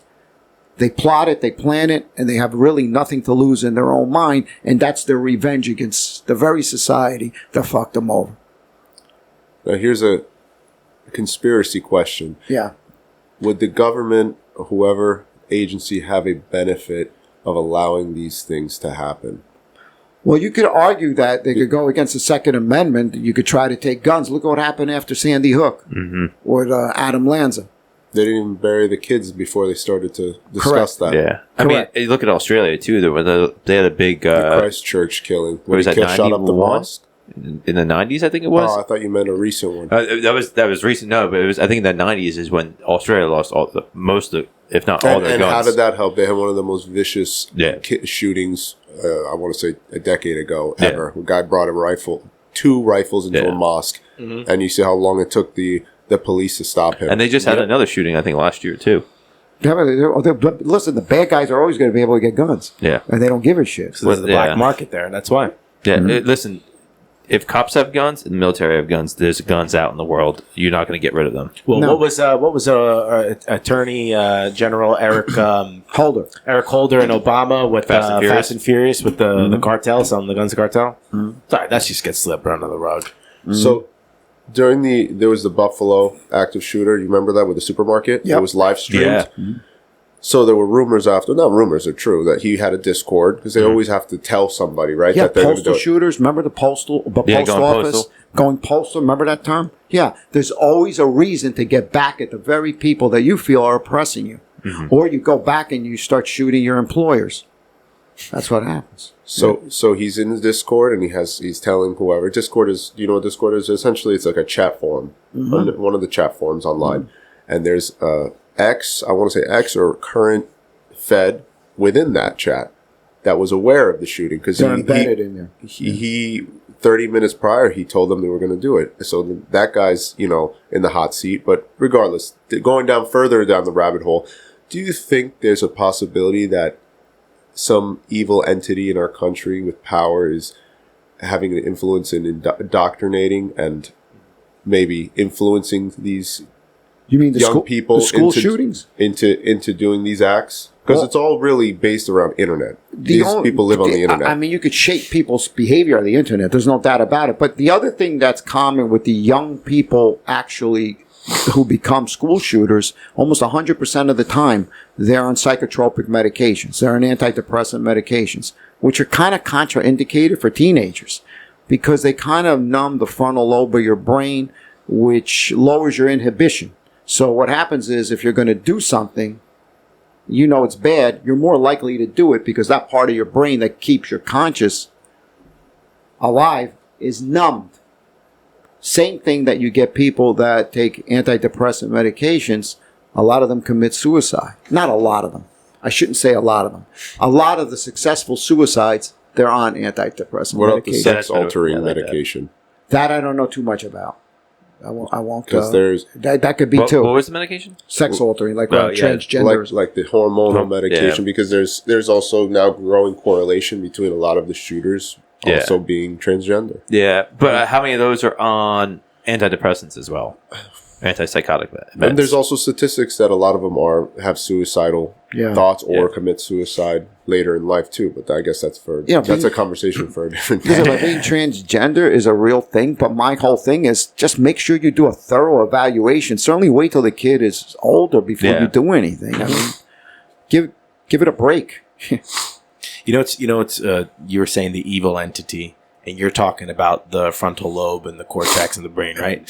You know, it's funny. The brain, the subconscious, in spiritual terms, right, is connected to the soul. So it's not funny, but it's crazy to think about how when you numb the brain and the consciousness, the soul then, I guess, gets numb, allowing for evil to infiltrate. disconnected, Oh, I yeah. believe in that because I've seen society, evil. There's an evil force all around us. Do you agree that there's a maybe embedded, because we talked about this all the time, it's not even a conspiracy at this point, but politicians, you want to say Hollywood, higher powers having pedophilia as part of their culture? Do you agree with that? Do you not? You're on the fence. Do you? Oh, well, there's ritual. I mean, not just in politics, but there are groups that are, satanic rituals that involve kids and everything else. Sure, there's subculture of people that abuse kids because of their sexual orientation. And look how many kids that are sex trafficked with illegal immigration coming in. I mean, that's the sad part, isn't it? Like 300,000 exploited Yeah. kids. That's sick. Yeah, and this goes back So to everybody's guilty. The politicians, the lawmakers, everybody. this goes back to what you were saying before. Is like if you're a cop on the take, and someone else is in, like someone you can get busted. So that's what they do in the ring. You're part of it, so then you rope other people in. That's so right. then you get blackmail. So you To won't compromise. get Yeah, absolutely. So Yeah. why do you think so? So let's just say you agree with me that the highest powers of government, media, that's part of their embedded culture. That's like their secret society, whatever, Freemasonry. Segments of those populations. I mean, look, there's good and bad in Sure. everybody, yeah. But say that it's there. So why do the most powerful people have to do the most evil things when it's like, besides blackmailing? Why choose that? Why is that in their culture as opposed to just doing good? Could it be money? Is it My inherent personal evil? opinion, Is it Satan? Yeah, I would say it's Satan. Yeah. Yeah. Out of all my years of practicing and all that, I've gotten to the point where people, in order to grow, it's not just a physical growth, like getting in shape, or psychological growth, having mental stability. It's getting right with God. And if you're not right with God, then you're off balance. If your conscience is still eating you alive, even when you sin, and it's telling you shouldn't have did that, you got to repent. You got to ask for forgiveness, and you have to forgive others. If that's not eating you alive every day with all your movements, I mean, what else is there left? And if you take that away, that's when really bad things start to happen, even on an organized level. Even with higher ups, even with governments. And that's always been the case throughout history, hasn't it? Yeah. Well, that's the funny part to think about. This is the safest time to be alive. This is the least amount of murder and crimes and war. That is exactly and you can right. see all the chaos that's going on, especially right now. Our country is safe compared to a lot of other countries. Yeah, but even think about it across even the wars that are happening right now. It's still the least impactful it's ever been. Even though it's chaos and it's not good and all that, it's still, sadly, still better than it's been. Well, yeah, I mean, there's still genocide. Yeah. And, I mean, take a look at how many Christians have died in Nigeria. Mm-hmm. Slaughtered. Okay? Yeah. Nobody says anything about that. So, which is wrong for anybody to get slaughtered. Yeah. So I agree with you. Yeah. So my next question is, do you believe that it is even possible, because we're all with sin, it's impossible to not sin. You're right. But to be the level of power, let's just say of Elon Musk, whether it's wealth or power, is it even possible to have that much power without having Satan have a strong, like a grasp on you? I think it is. I think it is possible, because even in the Bible, it says, there's nothing wrong with making money. It's that you don't give up your belief in God and sell yourself short to do it. But going back to what you said earlier, in order to make that much money, you will have to be in that dog eat dog world. Yes. So it's kind of contradictory, no? To get that powerful, you have to have crushed some people on the way. Yes, which means, no doubt about it. So my belief is we're not meant to be there, to be idolized, to be at such a high level. Only Jesus is. So in order to have gotten there, Satan has some sort of hold on you, or you have made a deal. Perhaps so. But you know what? We're all part of that same hypocrisy. Of course. Yeah. So, because I honestly, like, to back, I'm fine with people making as much money as possible, but I think it's where you're coming from is don't sell your soul, and a lot of them do, because I think it's just a quicker way. At least in Hollywood, right? If you see all these people who are getting, and I have no proof of this, I'm just going off of theorizing, right? But have you ever seen an actor from a really good movie back in the 2000s, and one day they pop in your head and you're like, where the fuck has that guy been? Where has she been? I haven't seen her or him in any movies. It could be one of two things. They just didn't want to do it anymore, or they didn't give in to the bullshit with Weinstein and don't get the roles. Yeah. Look at Mel Gibson. Yeah. But that's a slippery slope, because you get to that point, you are a righteous person, you work hard, you somehow work so hard, punching in and out, doing a very regular job to the point where you are very wealthy. Where's that wealth going? I mean, the Bible states that you have to give X amount of percentage back to God. Are you giving back to God? And what else are you doing with the money? Are you flaunting it? That's now you're going towards this sin. Or are you being gluttonous? So I just find it correlated. I'm not just saying it's a cope for people that can't get rich, because it sounds like it is. Like, I don't need to get rich because it's evil anyway. I'm just going to be regular. But I'm starting to realize that as I get older, that I want to strive, and you can't stop thinking about money. Money's always in your head. Oh, but my bills, I got to get rich. I got to get more money. I got to get more money. But you're idolizing money. And when you get to that point, there's no way you got there without straying off the straight and narrow path, as you said. So that's my opinion that I'm starting to slowly realize. Aren't you limiting yourself then? In what regard? Whatever you might want to do, because you shouldn't really think that just because you're making money that you're kind of going against God. I don't think that's true. Well, because you could do a lot of good with money to help people too. Of course. Yeah. But that means that your motivating factor should be what you're doing, not actually the receiving of the money because of it. So if you really want to help people and you want to be a medical doctor, of course, it's a lot of school, a lot of money, but there's ways along that path that you can also help people. What's the reason you wanted to get to that? Yeah, could it be just because I want to be a medical doctor to do surgeries on infants? That's awesome. That's. But it's the doctors that come in, right? They want to do good, and next thing you know, they're just promoting vaccines because they get kickbacks from it. So now they're just going in there to make as much money as possible, not really caring of what's the best results. So I agree with your point. And when you're, so it's not being when you're at distracted, that but level, the goal is. So say you're the most righteous, you are an infant surgeon, which is like, you would think that should be on a pedestal. It's so hard to do and you're saving life. At the same time you get there, you are also turning other people down. Yeah. Because you're getting paid by insurance. You're not going to do a surgery for free, and you're turning a lot of people down. So there's that also, that side of the coin. Well, the only way you could answer your question is through it's actually a Christian question, right? Okay. The only way you can answer that, I'm an Orthodox Christian, so we do not judge anybody. We don't evangelize. I don't think anybody's better than me, not even the serial killer. And there's only one person that can judge us at the end of the day, right? Not even a person, it's a deity. And to me, I'm not in the judgment business, and I think God is. And if you're a Christian, you believe Jesus Christ was the living God that was born in the flesh here and suffered. And it just makes my life a lot easier. Because, I mean, I could turn that around on any profession and say it, okay? So... It's a loaded question. Yeah. No, it's a good question. No, but it's a good question. I like it. But I mean, if agree. you're in law enforcement, I'll go there. Thou shalt not kill. But then you might have to kill to protect a life. Then what? Are you guilty of killing?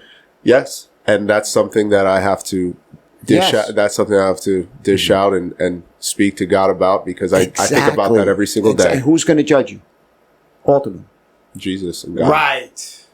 Yeah. Isn't it great just to let that go? Yeah. I'm not in the judgment business. And that's why I accept everybody. Even the pedophile.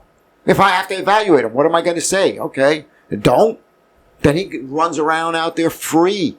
You're better off keeping an eye on things. Yeah. So it's so good not to judge people. And now, do I judge people? Sure, if they're going to come at me or if they're manipulating me, that's different. But do I say, I don't want anything to do with you because you're the biggest scumbag on earth without getting to know them? No. Let me get to know you. Yeah, I think the word judge is kind of loaded there, because they're both the word judging people there, but they're very drastically different things. No, where you're talking about eyeing someone up and are they manipulating? Yeah, you're judging, but it's not the same judgment as like, oh, that person's a terrible person. Fuck them. Like you're putting yourself on a pedestal. That's the difference in the judgment. We all have our opinions about everything. We're constantly judging. Look how we but there's began a difference in what that judgment actually I is. judge Joe daily. Yeah. Look how we began our show, judging people by how they are dressed. That doesn't mean shit. Look, Akana, I tell people that do B&Es, dress in a fucking tuxedo, you stupid bastard. Nobody's gonna dress in a suit and a tuxedo. Nobody's gonna stop me. Not even the cops. Hey, he went down that way. Get in a suit. Nobody robs a house with a suit. Yeah, dude. Yeah. Don't get any ideas. Except that one, Point Break. Remember that movie Point Break where they put the president's mask on? Fast and Furious before Fast and Furious came out. Yeah, Same it was premise. great. Point Break was great. Fuck. So why did you? So obviously, take judgment aside, because you're gonna have to be a little judgy. But yeah, that's right. You have to be right. You're Greek Orthodox. Yes. I assume by your last name. Because it sounds very Greek. So, do you believe that there's a sect of Christianity that is more pure and closer to the way it was intended by Jesus, or do you accept all as long as it goes to the proper path? Well, the Orthodoxy was the original church. There's no doubt about that. Our rituals and our beliefs haven't changed ever since the times of Jesus Christ. Now, do I believe that it's more pure? No, because that's more individualistic. I get people that could come to my church that are extremely judgmental and judge you up and down. They adhere to the rituals and they think they have a stairway to heaven and they don't have shit. Those people drive me nuts. So is there a pure religion? No, I don't believe. I mean, a sect of Christianity? Absolutely not.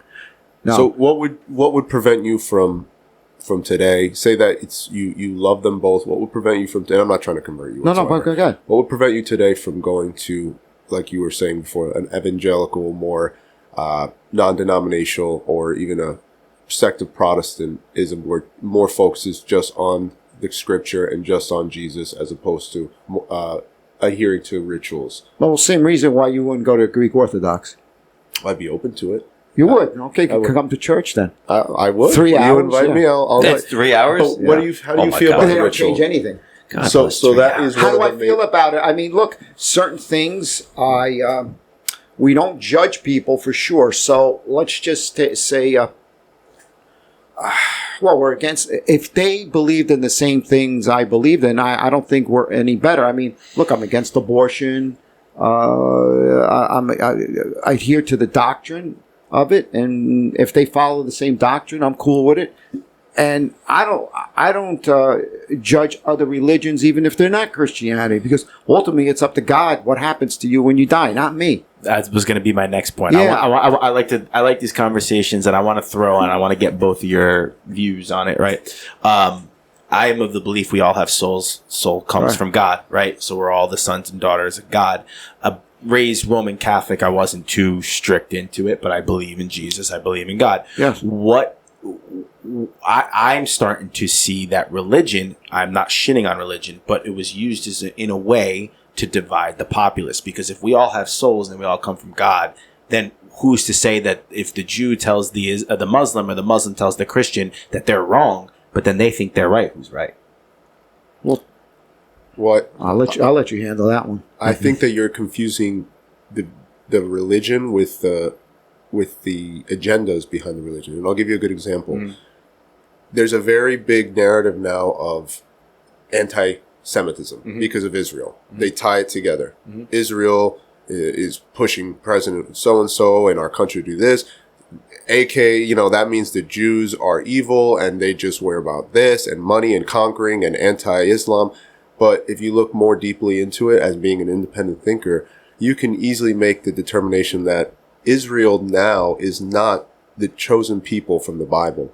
They're not the same. Okay? It's just like saying that, we are the same now Christians as what Paul was preaching. We divided into many different sects.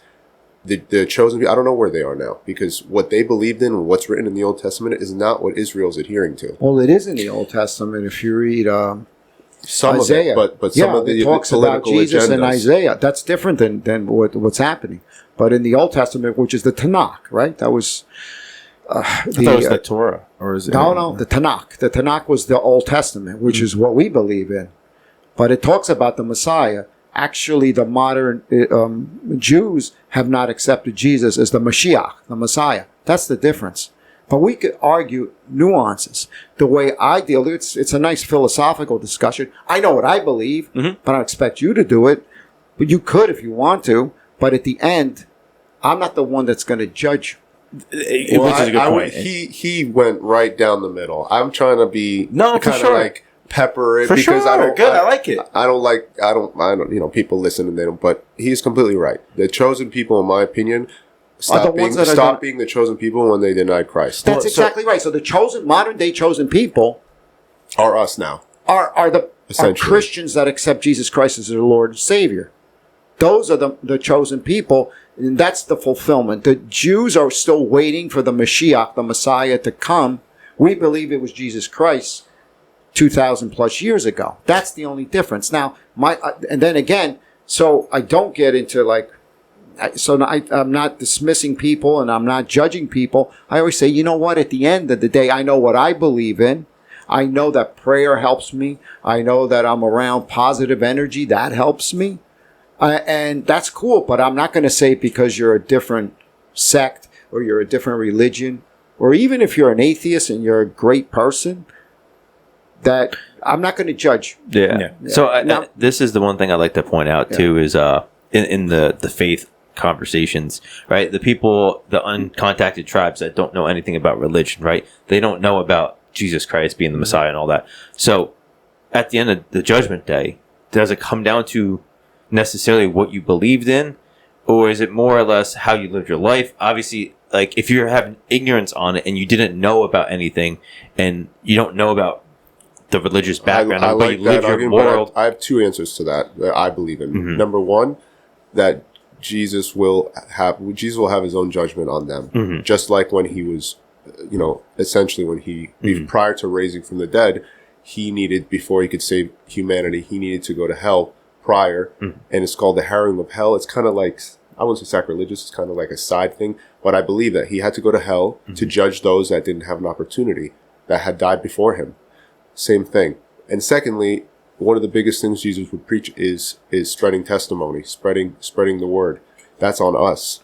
That's on our duties to go there. That's why the missionary work is so impossible, and it's not impossible, so important now, that, and it's very righteous work, but unfortunately a lot of us get caught up in our life, and there's not a lot of missionaries anymore. You could spread your missionary by being kind to people and not judging people, and kind of being Christ-like in your interactions. But even Paul, to his letter to the Corinthians, said that, when you're meeting people and when they were evangelizing all the apostles, if you went to certain towns and you were told, get out, then get out. They're not ready for you. Yeah. You have, but the way I do it now is just to be more kind. I try to be more accommodating. And then that's helped me to influence other people. And then people look at you and say, Leah, I'd like to have what you have. Yeah. Okay, well, maybe you could do this. Maybe you could do prayer. Maybe you could join a Bible study if that's what you want. Yeah, no, and by the way, just how would you answer that first part of the question? So my question is like it's a very common question. I just take the sect of people, the tribes that don't have any information, completely ignorant. It's like, but if they live their life according to ethical, moral values, that, let's say they don't know the Bible, they don't follow the 10 Commandments, all that, but they just live their life in a direction looking similar to that. Like, to me, that's kind of like, I'm more agnostic on a specific dialect or section of whatever. So I just follow the moral guidelines that I believe in, and I take from all this information. So for a person like this, right, if I don't follow exactly the book or the Bible, and I'm not, trying to convert people, but I'm living my life trying to promote that through actions. Person, is that something that's like still applicable? Because when it comes back to the original, the reason why I want to bring this up is you have all these different religions, but if they're still living their life individually in the similar direction, I'm going to say, in ethical, moral direction. At the end of the day, it's the same goal. You're right. And my answer to that is, I don't know. And anybody that tells you that they definitely know is lying to you. Because we don't know what happens when you die. Yeah. And that's where I was going. Like, it's similar to you, like how you're not trying to convert. I'm not trying to, like, influence your decision. I just always like to bring that up because for me personally, I don't see a way, and this is just my thinking, where if you do and you follow the right path, right? And if our souls go somewhere, not if, wherever it goes, it's not like if you were Jewish or Muslim or Christian or whatever, if you did it the right way, atheist, I believe we do meet up there again, right? Well, Christianity, we don't believe that. We believe that if you don't follow Christ, you're in jeopardy. You'll go to hell. However, we don't know that for sure. That's what I'm saying. And then you're asking, like, the tribe that never heard of it. I don't know. I can't answer that. Yeah. And we don't know that for sure. However, I do know one thing, that it's impossible for me to live a sin-free life. And the greatest prayer you could say is, you ever hear Kyrie eleison? No, but it sounds pretty sick what you just said. Song, Kyrie eleison? It's Greek, right? That's right. Kyrie eleison means, Lord, have mercy. Lord, have mercy on me, a sinner. It's the most powerful prayer that you could ever say. Because we don't go through life sin-free. We sin in not only our actions, but our thoughts. So I probably broke every single commandment today. Probably the only one I didn't break was, I shall not have, that I won't bear false witness on my neighbor. Every other one I broke. I see a beautiful girl on the screen. Yeah. Oh boy, I'd like to have her. I just committed adultery in my mind. Correct. I want to kick the shit out of the guy that cut me off. No good. I like this watch. Thou shalt have no other idols. I'm your God. I broke them all. The only way I could survive is ask for repentance and mercy. That's by God's grace, and that's the gift that he gives to us. Now, does he bestow that on everybody else? I don't know. Here's should be a pastor. No, come on That now. was beautiful. No, really? That was Yeah. coming from you, and thank you great. so much. That was great. So I only know one Greek word, malaka. Oh boy, that means jerk off. That's But in a good way. That's in a good way. That's in a good way. I'm gonna fucking be telling you Malak on our rolls all Yeah, night. Malaka. Say that to my son. So you made a big point in the beginning of that was the only people that go to heaven are the ones that live in. How do you word it? The image of God, the image of Jesus in the. We believe that if you follow Jesus and truly repent, not try to live a sin-free life because it's impossible, Yeah. and you show that Jesus can show you mercy and you could go to heaven.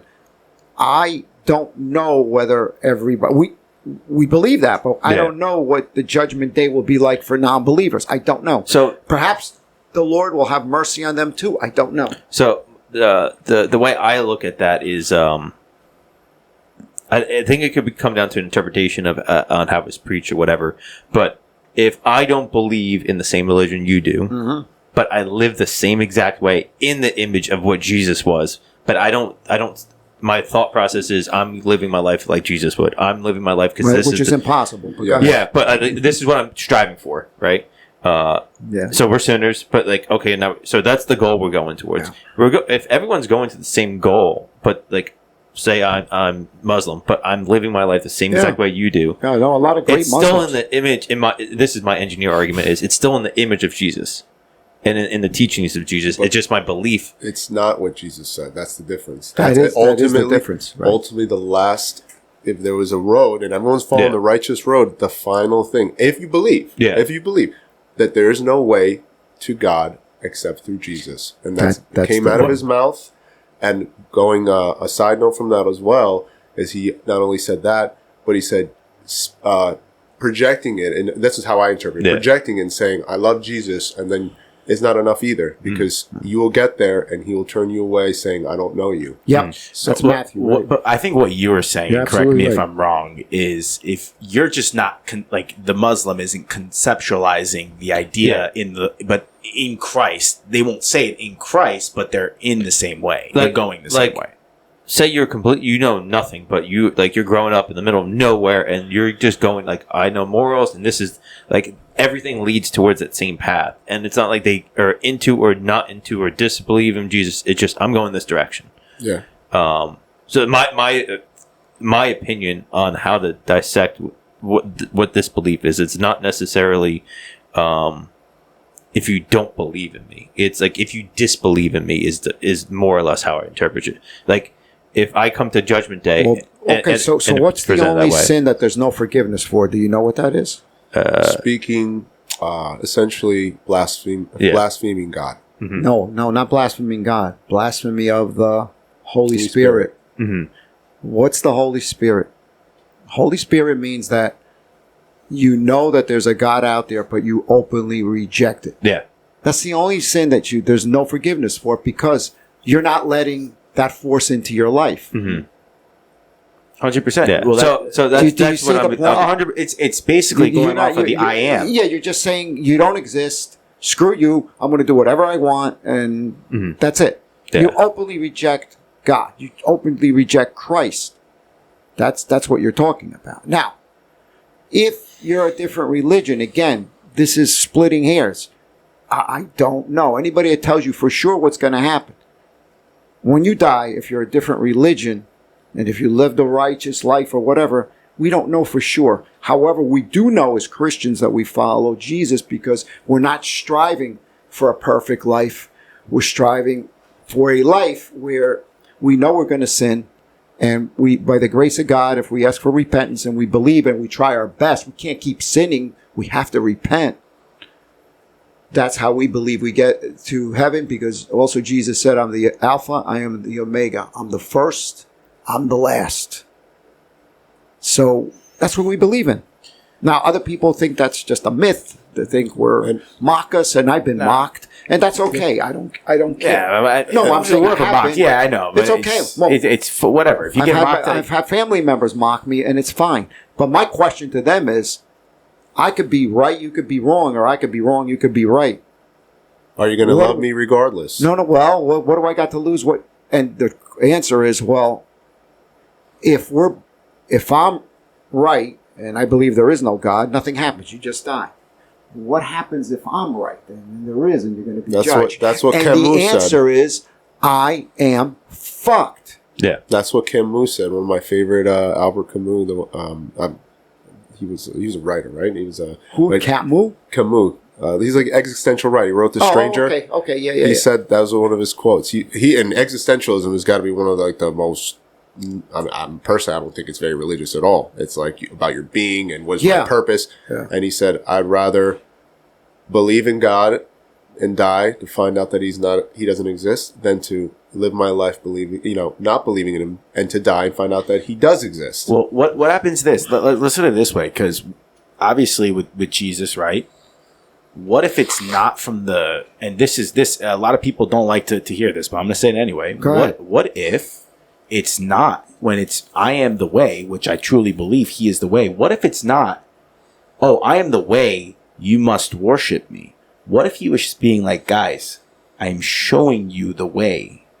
It's through the Lord, the law. That's what it is. It's within us, the spirit connected to God, which I truly believe. Mm-hmm. But it's not so much of a, oh, do as I say, or I will fucking... No. Jesus believes in free will. Yes. Right, Adam the freedom and Eve, to free, choose. yes, we're all freedom. He wants us. But the thing that people are just, I have to say this because do not think that for a minute I'm chasing to bargain with Jesus to get into heaven. I'm not. The only thing that I ask for is help me get through this earth because it's tough enough. Yeah. You know, I experienced a lot of trauma. I've experienced a lot of shit. Just help me. And without that prayer, without that connection, and it doesn't matter what church you go to. You got to see past the rituals. Absolutely. I would pray with anybody from any sect of Christianity or just to get close because that's what helps me through life. That's all I ask. And at the end, if I'm worthy of it, so be it. If not, then let me receive my punishment. And he does very righteous work when he said that he will help the criminals despite what they do because it's exactly it. You have the same right to follow Jesus as the guy that Ted Bundy, and ultimately to answer your question, just like he said, you have free will, but will you accept him is the question. And and you will never buy your way into heaven. You can't. I didn't give up looking at porn, because I did throughout my life. I didn't give up. I think it was like a couple years ago. I didn't give up looking at porn because I think, it's going to get me a little closer to heaven. I did it because I love him. And because I know that's what he wanted me to do, and it's the right thing to do. Same here, brother. Yeah. Yeah. No, you give that shit up too because you realize too it's starting to fucking bring you down. Same's way. Bad. Yeah. Look how many that's what Charlie Kirk was trying to save. Those young men that are just out of it, and just not doing much, and you could be doing so much more. Struggling is good. Yeah. Getting up and being hungry and working out. That's why when a young man says, oh, my girlfriend broke up with me. I want to kill myself. I go, okay, I know he's not serious. Or go to the fucking gym. Go to the gym. Go train for 6 months. Get a fucking six-pack. Then come back to me and tell me how you feel because you'll have more girls after you than you know what to do with because now you're repelling them. And guess what? If you got a right attitude, you're going to be drawing in positive friends and positive girlfriends or whatever you want to do. But right now, you're a mess. Go work out. That's people just sit on the couch scrolling and doing nothing. That's the physical. That's one of my questions, actually.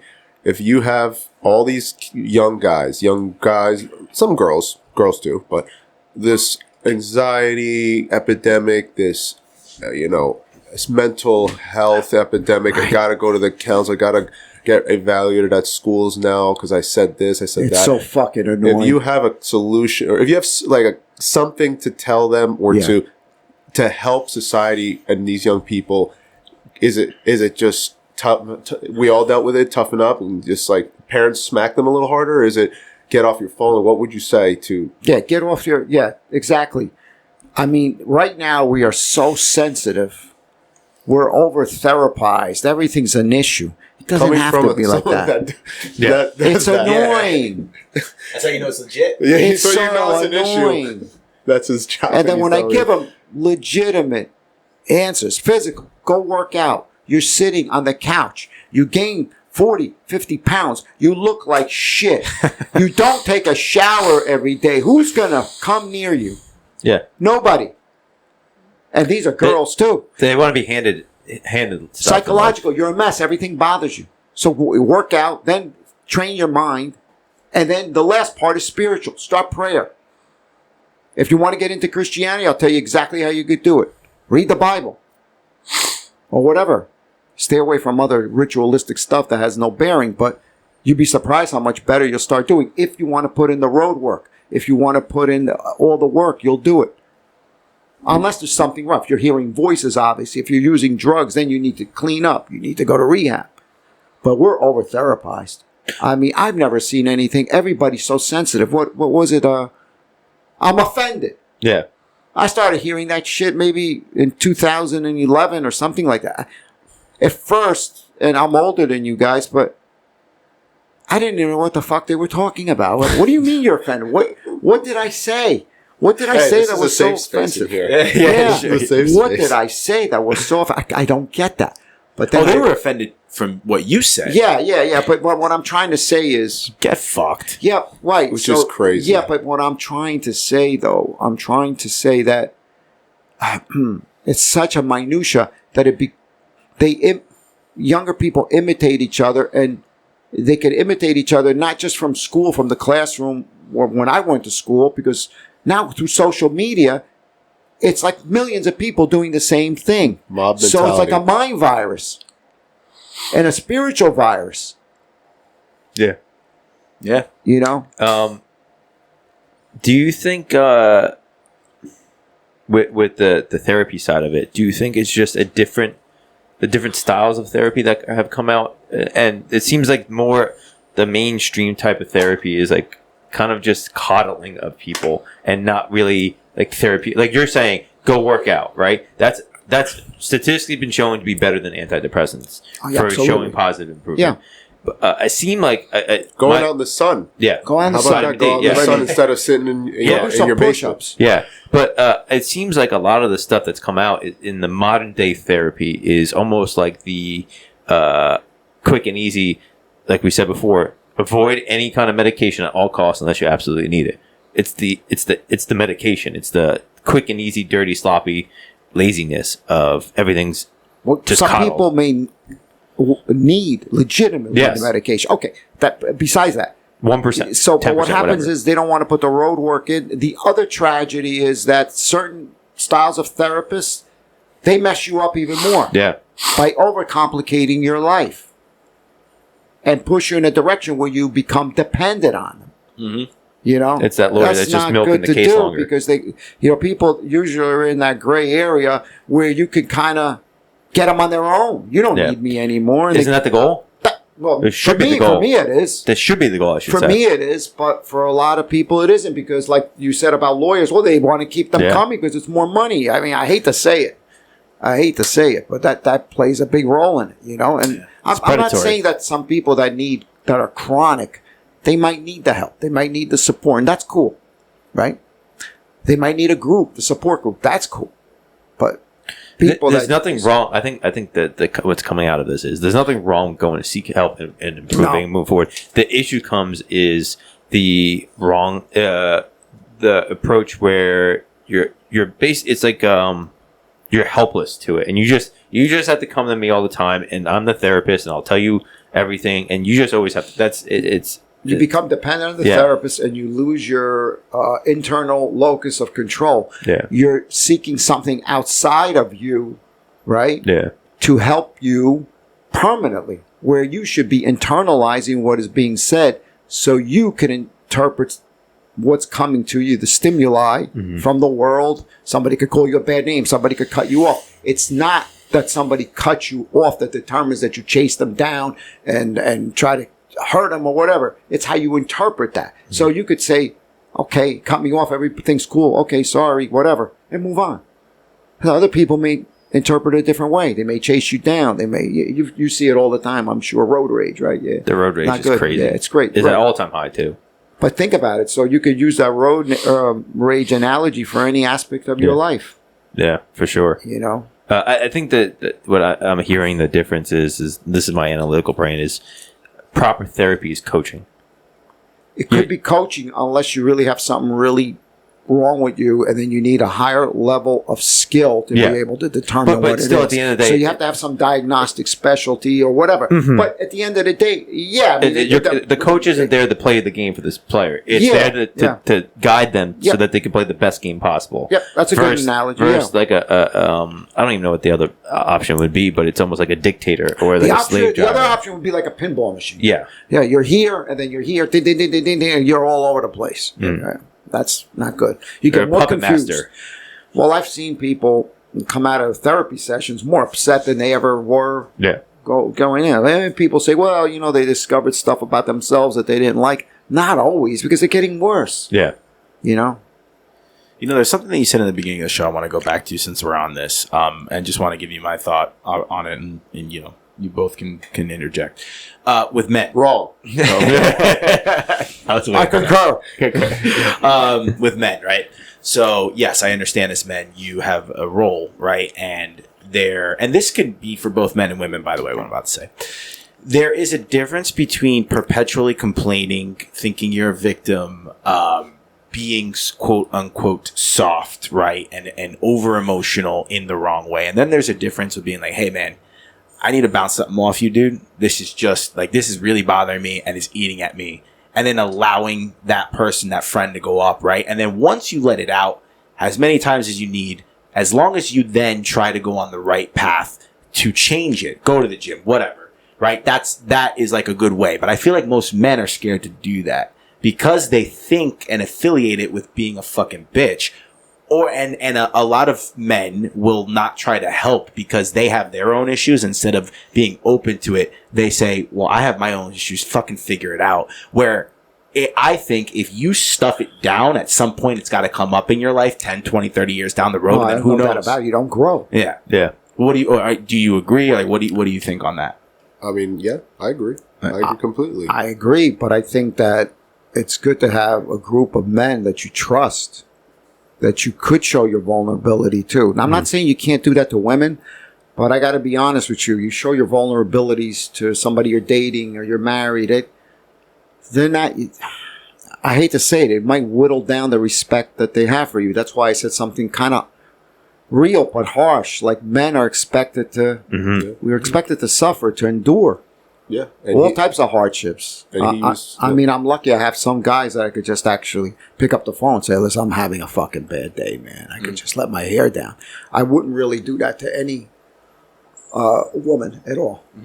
No, I agree. And he said earlier about spiritual growth. Yeah. 100%. There's your spiritual, you have your physical needs, you have your mental needs, and you have your spiritual needs. Yeah. And people neglect the spiritual aspect, whether it be church, small groups, which I think is great. I'm going to start in doing that more in my life because it's exactly what you're talking about. You going to start a group?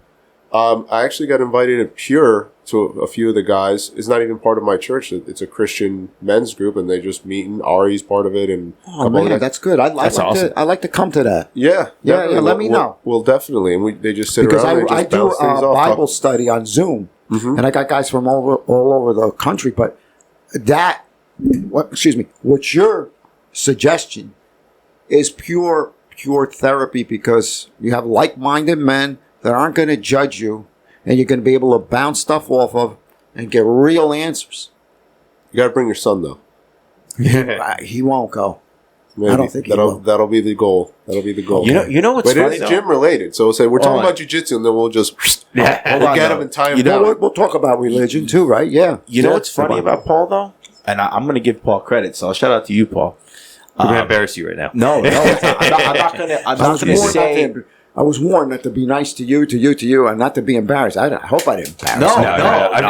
I'm just teasing. I could care less. Paul was actually one of the maybe the only, not the only. I shouldn't say only, because he's got a good heart. That's for sure. Yeah. Well, he helped me. There was a time 3 years ago where I don't know where the fuck it came from. I was in a bad place, and it wasn't. Why do you call me? No, well, I didn't know. That's all right. I told Paul. Paul realized it. He got on the phone with me. He helped me through it. And then Paul, it's funny. Paul he'll listen and he'll help. And he's like there. So I respect. Apple doesn't fall far from the tree. Absolutely not. Well, my daughter's she's in the field. She's in social work, but she's cosmic. She's out there. Yeah. So I have a She's question more off cosmic. topic. What do you have a question? Off topic question. You keep in the last show, and now you're talking about intelligence, IQ. How do you rate somebody as intelligent? And this is just for life. This is not for your profession. Or what do you consider somebody intelligent? How do you judge that? How do you judge that? I'm assuming you're smart enough to know that IQ is not a black and white science. No, it's a multivariable construct. So I'll give you an example. My brother, and this is my opinion to my brother is a doctor. He's academically very smart, very good memory, retains information. However, he's not very disciplined. He eats too much. He drinks too much. Yeah. He's inconsistent at the gym. So though 90% of people will be like, oh, this guy's super smart, I'm a little more critical, and I say, well, he is very smart, but if you're going to let your body go down that road, I feel like that has an influence on your intelligence too, because you only have one body, and you're going to do that. Well, I consider that part of intelligence. So, what is your opinion? That's a great point. Well, I think that there's intellectual, certainly. If you could be book smart and read and learn, that's one form of intelligence. That's what most people equate intelligence. However, the second form of intelligence, and that's important, but I've seen people that are only book smart, but they don't have any social intelligence, meaning the ability to kind of read cues and be friendly and genuine. They have none of that. So you also need a blend of book smarts or technology smarts or whatever, and also social intelligence, being able to interact with people. But the last form of intelligence is the most emotional intelligence? Well, emotional is with the social. Okay. And there's a third one. Street smart. Bingo! Yeah. And that's my greatest attribute. How I got street smart from where I grew up. Because everything else fell into place. You read right through the bullshit. You know who's genuine. And you know how to maneuver anybody in any situation. Do you think that street smart is a weird combination of experience and actual intelligence capability in that level? Well, yeah, I grew up in Irvington, New Jersey. We had a race riot during our high school. You could read up on it. And I was in the middle of that. I've been in many, many street fights, so I could tell you what martial arts works versus what not works. Because I've been in actual street fights back in my youth. But love it. Street smarts, that is my greatest contribution, because I could read right through you and I'll make believe that you're manipulating me all along. I'm leading you in to get you.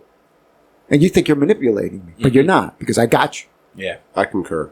Yeah. Especially in my profession. Especially with you. You could see shit coming a long way away, right? Pattern some of the best police officers Street smarts are street smart. And you read the report and it looks like a 5th grade wrote it, because they grew up somewhere where grammar and all that stuff is kind of thrown by the wayside, but they are street smart. But also the report is nothing to do with the job. It's a thing that's required for the life we live. Go 100 years ago, do you think they fucking wrote police reports? No, they didn't even show up to calls 100 years ago. They didn't answer the phone. Yeah, They'd say, but oh, you guys domestic again? Nah, we're not coming. It's an aspect of the job, but if you're not good at writing police reports, that does not dictate on how good of a cop you are. No, not at all. No. But just because you write a good police report doesn't mean you are a good cop. Politics dictates how far you go, but I had to take a lot of heat from where I came from, and because I had to compete with Ivy Leaguers and all that shit. So, but let me tell you the other thing that you hone in on because of your street smarts is never underestimate your intuition. That internal voice that says to you, something's wrong here. Be cautious. Go down this road, but have an escape hatch. Always listen to that internal voice, because if you don't, you could be in a lot of trouble. So what is IQ? Obviously, intelligence. It's there's several forms of it, but the standardized tests, that's just a specific type of intelligence. Now, that's not to say that people that do well with that are dumb. They're not. But that's not everything. The greatest IQ is not to have certain skills, but develop the skills and be able to use them effectively to get ahead. That's the ultimate IQ. So what's a genius IQ, but by the standard? Okay, yeah. Anything about it, like above 120, I'd say. It's a genius. Yeah, pretty close. What is average person? Anywhere between... Is it 90-110? Yeah, 90-110. Most people fall in that bell curve. I went down what this do we rabbit think hole. Joe would be by eyeball? He's got to be at least at least a Let's 60. fucking go, At baby. least a 60. plus 120, Bob. No, I think so. Most of us are at least 120. I give him too much credit. I think you got a good innate IQ. I mean, genetically, 61. you got two... What is it? 61. No, he wouldn't be able to speak. Well, he's got two parents that are doctors. His brother's a doctor, and he's a law enforcement. And your whole thing then is to maybe, I don't know, maybe. Well, you said maybe detective work you'd be good at. I Well, don't know. brought it to the bell curve. you said bell you curve. said it too. You said that you're smart. You just the school system wasn't for you. You're like, fuck that. That's exactly right. Right there, I don't know. I'm paraphrasing. I didn't love school Love enough school, yeah. to do the things that my parents Traditional. wanted me to do. Right. Yeah. But yeah, And there's that's fine. avenues Do you for have law the enforcement. aptitude to do it? Sure. That's fine. Would you like it? No. All right, so the average bell curve, 85 to 115, is the main. It's that the- 68% Right. for the main Most center. people. Yeah, they're right Then in the center. next group up is 14%, 115 to 130. Then so above 130 is you're in the Like 2%. like Tesla is probably Not- up there. not and like quite. so it goes up to I Right. think 160. It doesn't show on the maps, Yeah, but yeah. 130 to 145 is 2% of the population, and then above that is 0.1% of the population. There's a good book called The Bell Curve that shows you. Where can I go to take an IQ test? Can you find one off of fucking Google, or are those bullshit? They'll give you a rough idea what your IQ test is. So then, how do you get like an actual administered Well, you'd IQ? have to go get it. You could go on Mensa. Mensa. Yeah, and you could take the actual IQ. Okay. And then if you score above a certain level, you could become What part kind of of Mensa? What kind of fucking questions are MEZ? these IQ tests? crazy questions. I mean, you have to have a lot of analogy. Some of them are common sense, Yeah. but you could actually study the paradigm of the questions that they ask. Some of the analytical ones, though, you just have to be able to see right through what they're trying to do. Sure. Yeah. Is this it? Mesa International? Yeah, that's it. Okay. So when they I'll say put this in Mensa the- group, we'll put this in the notes. it's like a genius group. Yeah. I had a buddy from college. But if you really want a high IQ and you don't want to, come see me. I'll rig it. I'll say you're 140. Yeah. You could join Mensa. Yeah, he'll be working for Google. He'll be like, Hey, screw you, Dr. I'll Gus. be the janitor. don't know right away. I'll be the janitor. The here. people in the high IQ, man, they're special people. I had one of my fraternity brothers going to NJIT and engineering school. You meet these people, and there's one guy, interesting person, math major, and NJIT was one of the top 10 math departments, at least when I went there. Yeah. It's very Stevens tough. is good too. Yeah. Yeah. So going to NJIT for math, this guy I think he's got an IQ in like 145 or something like that. Mm-hmm. Genius, but he is very eccentric, like weird and like in a respectful way, weird, like unique person, not average. But those people, See what I mean? different spectrum. Social and emotional intelligence Yeah. and streetwise. So do you think, you know how there's, I mean, the layman term savant, you Yeah. know, someone autistic that's just Yeah. very good. Yeah. Do you think when they lose that social intelligence, because obviously like autism is a lot of autistic Their social Asperger. intelligence is down. Yeah, do you think It's a spectrum. Do you think they get more likely to get more amplified? No. Well, Yeah, more amplified Depends. no. analytical intelligence or whatever the Yeah. first one was. Yeah, they'll focus in on what. Because some of them are like well, the unbelievable. thing is that they'll focus in on what comes easy.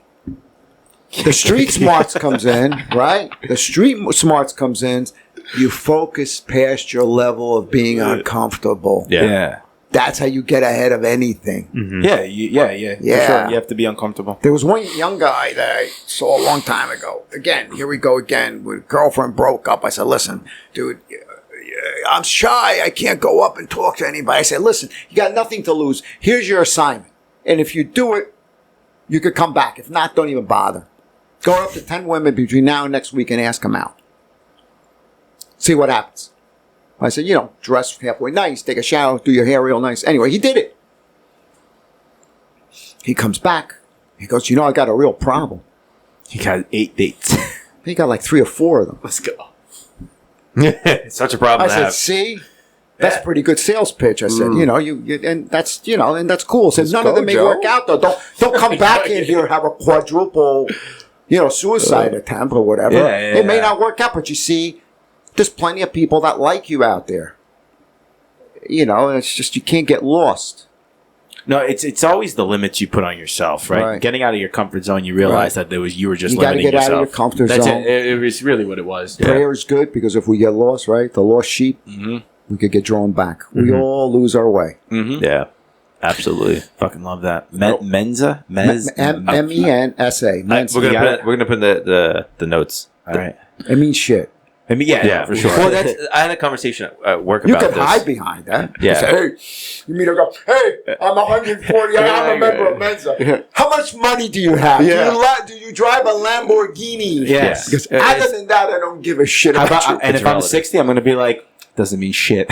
Yeah. But when you're 60, I mean, you gotta, when you get to be my age, you gotta look back and what did you succeed? What did you do? And your goal, mainly at this age, is to pass your knowledge on to younger people. This is why I love hanging around with younger people. Yeah, and most people have a negative attitude towards millennials. I think your generation got fucked in multiple ways: financial, social, and everything else. So I agree. The fact you guys are persevering is great. I agree with you. The issue I have with that is I feel like our generation, I think it's more the generation after us, have now leaned on that. Yeah. Gen Z. We're just fucked. We're Gen just Z. fucked. Well, you could sit there and complain, or you could do something about it and take advantage of it. Yeah. Yeah. Well, that's the thing is, Because there's not a lot of motivated people. It's the victim mentality. What With they the always baby say- boomers, it was too many people. Yeah. Weren't It's hard to get it down. aren't they saying that right now it's the easiest to be successful because you just blow people out of the fucking water? People are just like you said, you could blow people out of literally out of the water. There's so much information out too to be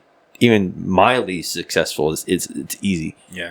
But you have to put in Gotta the put in effort the and be road work. smart. Gotta put the work in, man. Yeah. And there's intelligence involved with that, but there's also knowing to find mentors. I think is key. Passing on the knowledge that you're talking about, which I think is key. And I think we're all lucky. No, we've been through it, right? Yeah, I mean, we're lucky because especially through the gym, we have people in all different areas and all different ages and experiences that we can lean on or know people, whatever. But like to be successful now, you could be a teenager cutting lawns or whatever, flipping stuff. any type of service, you don't need So to be easy. a genius. Yeah. Just repeat the same thing, you'll do great. Yeah. But then the key is once you get started, then you need to look for the mentors where it's either in person or online or just reading the books of, okay, I got started. Now how do I move and progress forward? Instead of just staying there and trying to learn the hard way. But you can, but that's so much harder. So you can be as intelligent as you want if you apply it wrongly. You're being stupid.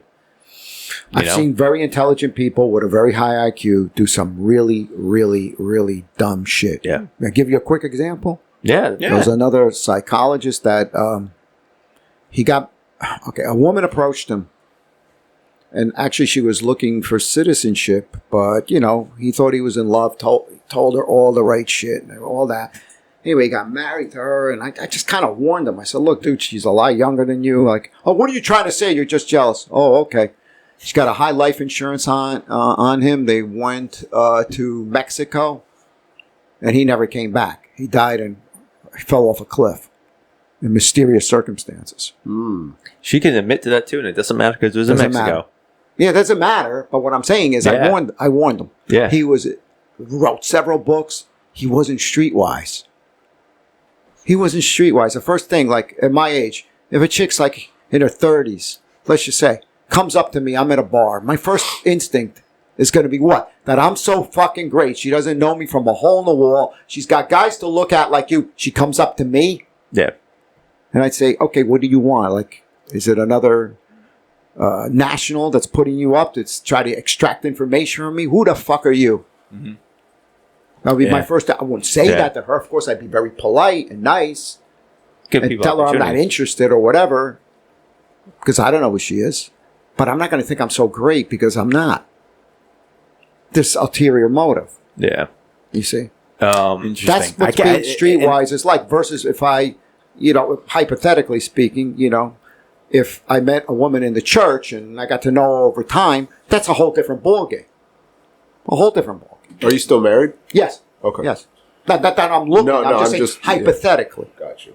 Yeah. And this was your friend that this happened to. Yeah. Long time ago. Jesus Yeah. Christ. Yeah. Yeah. Well, that's the thing too. Is Yeah. back to I still have his books. back to the religious aspect. Is we're all sinners and like don't judge other people because you could. No. You're street smart, but you can get caught off guard and someone I've con been. you. How do you think Yeah. How do you think you become street smart? by getting caught off guard and beaten, either beaten up, they steal from you or whatever. Then that's how you learn. Yeah. As a matter of fact, that's why I got into the martial arts when I was 12 years old, because it was so tough that I knew I had to take advantage. And Bruce Lee was very popular back then, like in 1972 and everything. That's what originally got me into the martial arts. My first style was Ishinryu. Then I went to Taekwondo. Then I went to Wing Chun Kung Fu. All that. Yeah. And I studied. I got good at it. And that gave me the advantage. Yeah. Because back then there wasn't any guns. The most you'd have is knives, maybe some baseball bats and chains. No guns. It's so you're saying. I like what you're talking about here, but it's like you can get conned at any point. I did. That's how I learned. That's but that was the test. But moving forward, right? You have this. You know, you have street smarts. I think everyone in this room has some level of street smarts. But you don't come in with the arrogance of I have street smarts. It's Never. I have street smarts. I'm always on guard, paying attention, judging. No. Yeah, so it's almost there's a weird dichotomy there because it's like you know you have it, but you can't lean on that you have it. You have to be always ready. You have to use learn. it. You have to be just regular. But the thing that's what got me good at profiling and assessing people, because I could see right past their bullshit. Yeah. Because I could see a hustle coming a long time away, and it's real easy to do. I'll tell you how you do it. You got to question it. What are they trying to do? Usually when somebody comes at you with something, they want something. And sometimes it's disguised that you're the most wonderful person I've ever met. You're such a handsome man. My God, you dress so well. Well, what the fuck do you want? Because why do you want me? Yeah. Or another guy go, shit, I got the world by the balls here. That young chick loves me. Well, no, they want something from you. He's on to us. Grab his car keys. Exactly. Well, that's it. Could be. Yeah, it could be. It could be. Or it could be that Okay, they just... so here's the thing. It's the opposite. Let me tell you, even with women, this is all my advice, because women tend to trust too much. They meet a guy, they give him 100% trust. No good. Well, how do you do it? I go, I'll tell you how I do it. I start with 0% trust and work up. I never start with 100% trust because once it gets whittled down to what? 10%, I realize I got screwed. When you start with 0 and you work up, it's easier. You see the point? And that should be with all your relationships. Absolutely. And there's Bible-toting thugs, too, that have hustled people out of millions. I hate those people. Mega churches. Yeah, the mega churches, Yeah. They're They no come- longer they come living in from in phase. the rafters and Yeah. the lights. Like, what are we worshiping here, actually? Yeah. And to make We the idolize miracle it. happen, we need 80% of your entire worth. We'll make hallelujah. Nah, it's not the way it works. No, it's crazy. It's crazy to think like when you really look back at it, you could start to see people that you know. Not, I'm just saying like people that you know in general when they were saying things. Were they being genuine or were they not being genuine? And then you fall into the trap, though, the slippery slope of you're overanalyzing everything, and that's not good either. No. Because it could be sometimes someone just into you. I've been called paranoid, but you know what? I slow up. I slow everything up, and that's cool. I have time to slow things up. I'm not rude. I mean, I let you in, but I won't let you in where you hurt me. Like, financial deals. Like, they hear like what you do. You're a doctor. Well, okay. So, can I borrow $20,000? I got a new business venture. I don't want to go into any business ventures. Oh, everyone's got that. That high school classmate 10 years later hits you up on. It's like, hey, how you doing? I'm like, what pyramid scheme are you doing? right there, Chase. Which one? I got a Bible study group for you to go to instead. That'll give you a lot more you just gotta buy this starter Bible kit, all right? Yeah. And give it to 3 other guys. Yeah. That's fucking hilarious. Sorry. But that's the truth. And that's not everybody. You got to give people the benefit of the doubt. My point is just start slow. And that your question was, how do you become street smart? That's how you become street smart by getting burnt. Mm. You say, I could see that hustle. What's behind it? Is it also possible to, like, if you see it from others, you can start to tell and then you could avoid it?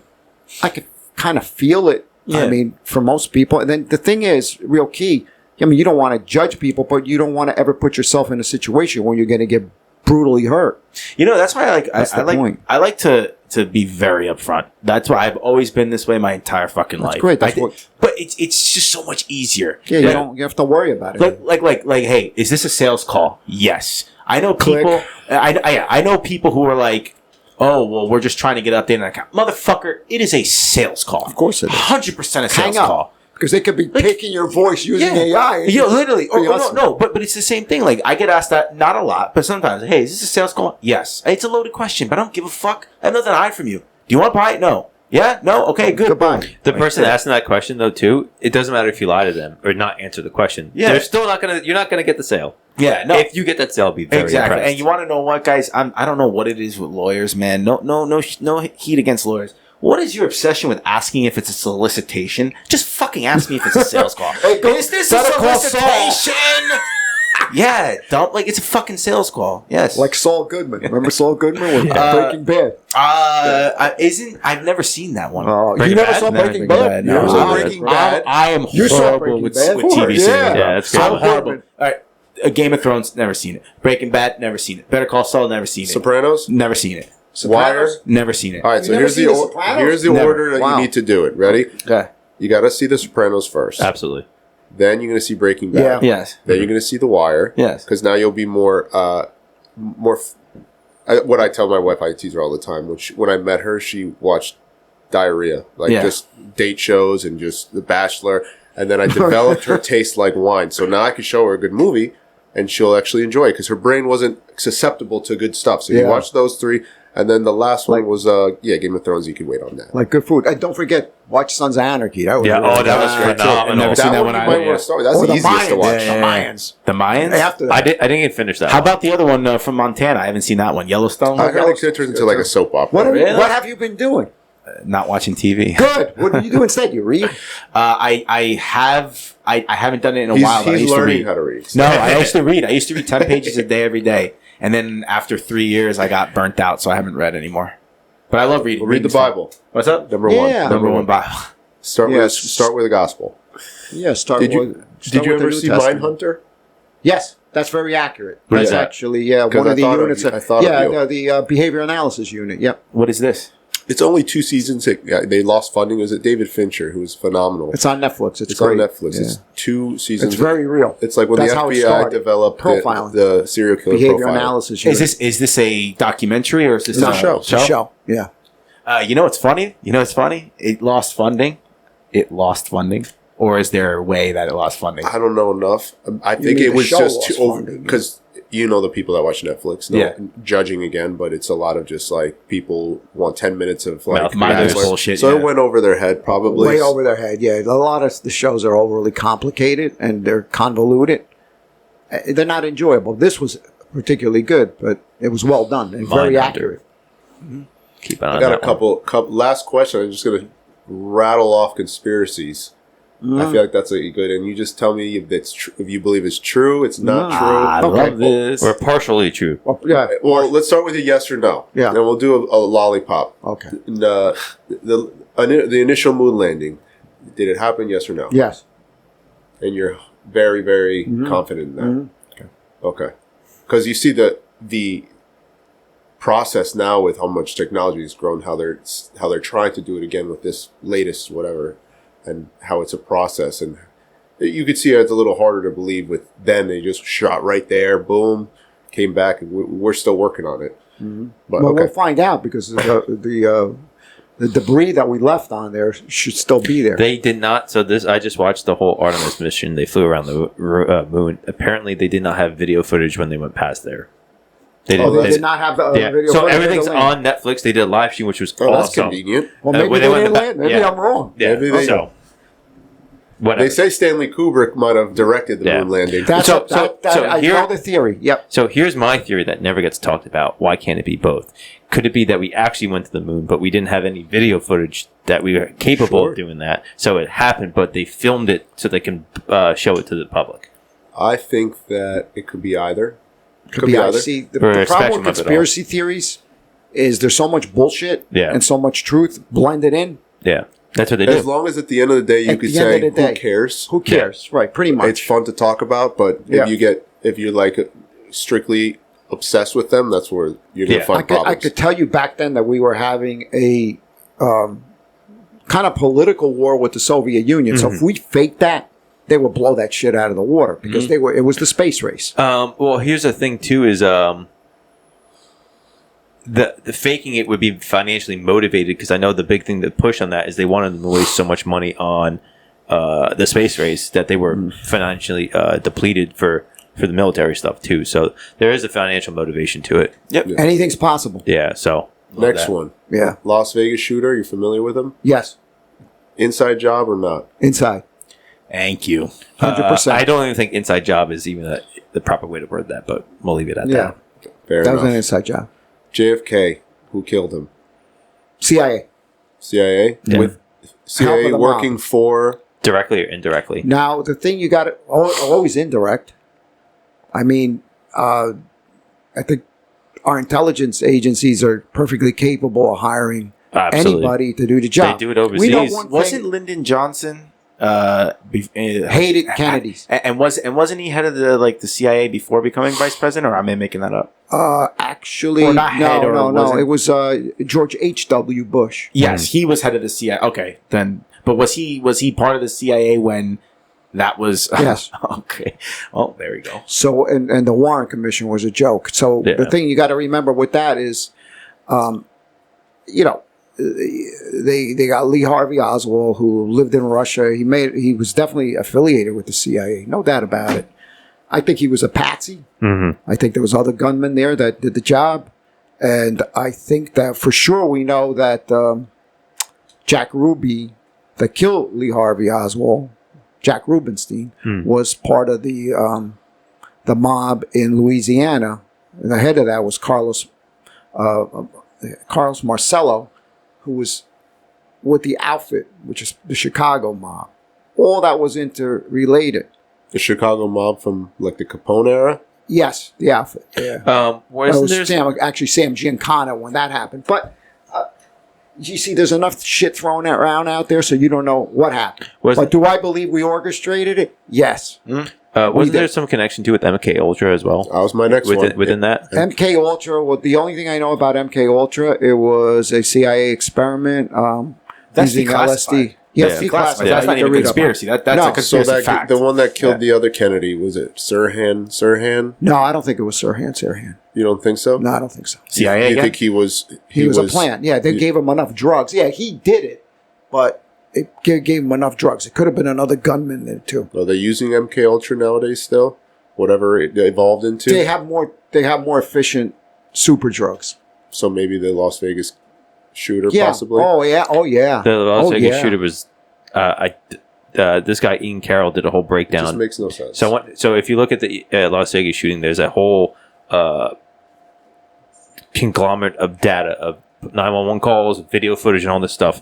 It was not the Las Vegas shooting was like 1% of what actually happened. There was black unmarked helicopters that were not registered. There was a bunch of it's a lot more than what they said it was, and I think there was something to do with like a Iran weapons deal that went bad or something like that. It was really what the conspiracy theory is now. What happens is sometimes you create a diversion Yeah, to do shit, get everybody's attention here while you're doing it here. yeah. And so the airfield outside there had a whole bunch of 911 calls and some weird stuff going on. I think at one point the runway was blacked out. And it's There's- also about plausible deniability, any Yeah. of this stuff. You could say it's a conspiracy theorist, but it was an organized effort, especially with Kennedy. No Yeah. doubt about it. He wasn't playing ball. yeah. Look Yeah, what happened. Look what happened with Trump, where they took a swipe at him. Yeah. Nothing got Changed investigated. his tune He real quick told- after that. Yeah, well, the thing is, he's keeping his mouth shut about Yeah. that too. If it was me, I get it. Listen, getting shot at is no fun. The way he got up, Almost he's got twice. he's got some warrior blood in him, because to say fight, Yeah. that's not a normal reaction. Normally, you want to stay down. But anyway, there's no investigation with that. That's how Charlie Kirk. That's another one that's suspicious. Basically so- told, don't look into it. Yeah. Just What don't el- look into what it. else Right. is on this list? Who built the pyramids? That I wish I knew. What do you think? I think they did it. Because look at all the Acropolis and certainly Rome and all the other the Mayans, the Toltecs. Look at Mexico; they were building similar stuff. I think it was. I respect. Don't respect say that. aliens. No. I think the But could aliens. be. The aliens that we call aliens, I think were We talked about this, giants yes. or. Do you think Oh, the that Nephilim. Yeah, the Nephilim. So that's Nephilim- from the Book of Enoch. That never actually. Yes. It's in the Ethiopian Bible. Yeah. But it's not in our Exactly. the Book of Enoch. But also with like deities, right? I'm not saying actual God. I'm saying demigods, right? you have to explain to me how it was cut with such precision, how they were able to align it with the stars, and you're telling me they directed a bunch of slaves. I think to do they that? knew a That I lot can't. more than what the burning of the Great Library in Alexandria. Yeah. They took a lot of that knowledge out. Yeah. Do you think aliens, Yeah. modern day, what we believe aliens, could be spiritual? Could be Yeah, demons? they could be spiritual or time angels? travel. Yes, yeah, or demons. Or how about the fact that something came out recently where, and I don't know if this was one of the scientists who got killed. I could be wrong on that. Where the You mean 10 that got whacked. No, the seven bases underneath the fucking water, and that's where the aliens are. It's not. It's Could not. be. It's Could like be. Could be that they've been living here for a long time. yeah. And living underwater. I don't know. Yeah. Or, well, I know one thing. Anti-gravity is what we want. Whoever Yeah. controls anti-gravity, It's a and force you're field. an engineer. It's a force field. But also you could move Yeah. at great speeds like you wouldn't believe. Yeah. Basically teleportation. Just like You the, remember Bob Lazar? of course. You believe him? Yes. Let me tell you something about Bob Lazar. I remember the first time seeing him and the interview the initial interview that he did. You And guys familiar with Bob Yes. Lazar? Yeah. I'm halfway I- through the movie. I am very good. I was trained in reading body language, and he was not lying. So either he's delusional and he Yeah. really believes it, and clearly he's not delusional. But what he saw is real. He's not lying. He's not lying, right? No. And it Why wasn't haven't that. they killed him? I'll tell you why. Because he went right to the press, and it would be too. Yeah, it would be too Too obvious. honest. They'd be like, Yeah. yes, it is real. Yeah, but could they kill him? Yeah, they could make him get into a car accident. Or Also, whatever. they have enough out there that Who knows? smears Maybe he works reputation. for the CIA. You don't know. They're Yeah. putting out false shit. Yeah. Did you ever think of that? Yeah, that's the so part true. of being streetwise. Yeah, Like, right. that's what I That's the would other do. thing too is that they mix in. He may have been working on that, and they may have thrown in other crap with it too to fake it. Absolutely. And got him to do that. That could be a diversion. Yeah. That could have been all made up. Yeah. He actually saw what he saw, but we did it. We put it there. Yeah. And he says that too. But some of the stuff that he describes, like the element that he 115? described, yeah, and then Didn't they just discover something similar now? Yeah, they have 50 it. years later? Exactly what he said. And the TikTok video, it said the movement that he described was just like the TikTok video. That Wow. yeah, exactly. So he's telling the Motion. truth. Oh, the palm reader too. He Yeah. described the palm reader, and then that few years later is actual palm reader. Yeah. Yeah. Do you think the Fuck. Nazis had some alien or futuristic technology that they were able to base a lot of their I think the new Nazis developments were Germans in general, superior engineers, and yeah, they made it. I'm not sure, but yeah, they may because have. there is a and listen, I think don't know Hitler if I may have believe it, survived but the war, actually, but that could be another one. I didn't actually add that one, but Yeah. there was got documented UFO crash. Do I believe in UFOs? I don't know. Probably not. But there was one in 1930s, and coincidentally, right before their new developing Luftwaffe and all these beautiful new rockets and these air fighters and stuff. So they think that it's correlated. They were able to get their hands on some interesting technology prior to developing. you to know give that ideas. the UFO, what you bring, is very interesting, but because the universe is so vast, some of the light that we're seeing from certain galaxies now.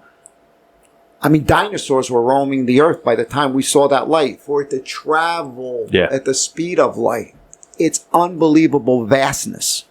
So I think it's hard for them to get here. Yet, I don't know what kind of technology an advanced civilization may have that they could travel that far. Well, here's my It argument. would be really hard, though, I think. Here's my argument about if they're benign or evil. I think they could be both, but here you would have to think that if something can come from light years They could away, kill us all. they would kill us in a fucking Yeah, second. in a second. So They there, could blow up our whole there- planet. There could be something there, like they're using us for resources, and then we may struck a Entertainment. deal. I don't know. I mean, it's also the same aspect too. Is we can go to that deserted island on a helicopter, yeah, but we don't have any of the resources with us on the helicopter to destroy it. Maybe it's, So- That's a good- I never maybe thought it's about it that way. angels and demons and Yeah. and they're All right, so constantly here's my theory, another one, right? I want your opinion. Mhm. Are we living in a virtual reality? like Could a be. Matrix.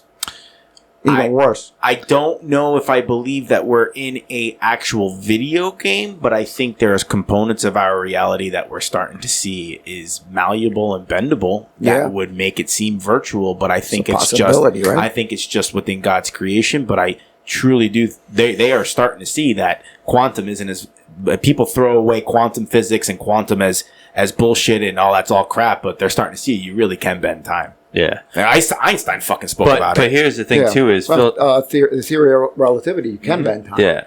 Philosophically speaking, though, is to define what you mean by virtual reality. Meaning we're not real. Yeah, Right? In other words, we are real at that, but right. So then does that go... God created us, right? True, but so physics. in a philosophical argument, you can say, regardless of how you think, it's basically is. We're God's virtual reality. Correct. And I agree, because there's a physics to God. Yeah. When Jesus raised Lazarus from the dead, he had to do something with physics and anatomy to raise Lazarus. And it should be more believable now because of all the insane things that are possible with bending physics and time and matter, that he could have you know, even we're going to get to the point where someone can be a scientist and raise someone from the dead. Yeah. Now you're telling me that somebody did not have that capability. Well, mouth to mouth, we could raise. I'm sure you saved some people on the job. Yeah. I'm sure. CPR. So CPR. But we don't use mouth to mouth anymore. Unless it's a pretty girl. No, I don't know. See? If she's older too, right, Joe? Get me there. Just call me in. But I don't think my mind's big enough to comprehend that question of virtuality and dimensions and stuff. The only thing I stay in my nice bubble and just know this is a time of judgment, and that's all I can control. Yeah, I really don't. Yeah, it's fun to talk about, but it will fry my brain with all the things that are possible. And isn't that awesome? Carl Sagan said it. Carl Sagan's like, was it Carl? No, not Carl Sagan. The other guy, the Neil deGrasse. Yeah. Said there's more grains of sand on planet Earth on every beach than there's less grains of sand than galaxies in the universe. Yeah. That is insane. Yeah, it's fucking ridiculous. That is insane. The vastness of it is unbelievable. It's just and he doesn't even know that to be true. He just with the Hubble telescope, from everything that they see is yeah. like that's just an assumption. Yeah, you know. But argument for agnostics or people that believe possibly there's a God. If you look deep into we all know this, but the anatomy of the human, even just the brain as an organ. It's so impossibly perfect that I don't care what science you believe in. It could not have been just chance. It's too impossible. 100%. Just the way our bodies are designed from nothing, it's impossible. Not only that, but we may be very unique in the universe. Yeah. Maybe we're the. There's always going to be a first. Yeah. Did you see how it coincides with Genesis, the book of Genesis in the Old Testament? Mm-hmm. I mean, it's possible, all that's in Genesis, how the earth was created. Go into it. Well, I mean, if you read the book of Genesis, 6 days, the earth, the water, the fish. The firmament. Yeah. And then you also got to remember, too, like, there's a disconnect with evolution, right? Darwin's evolution. Mm-hmm.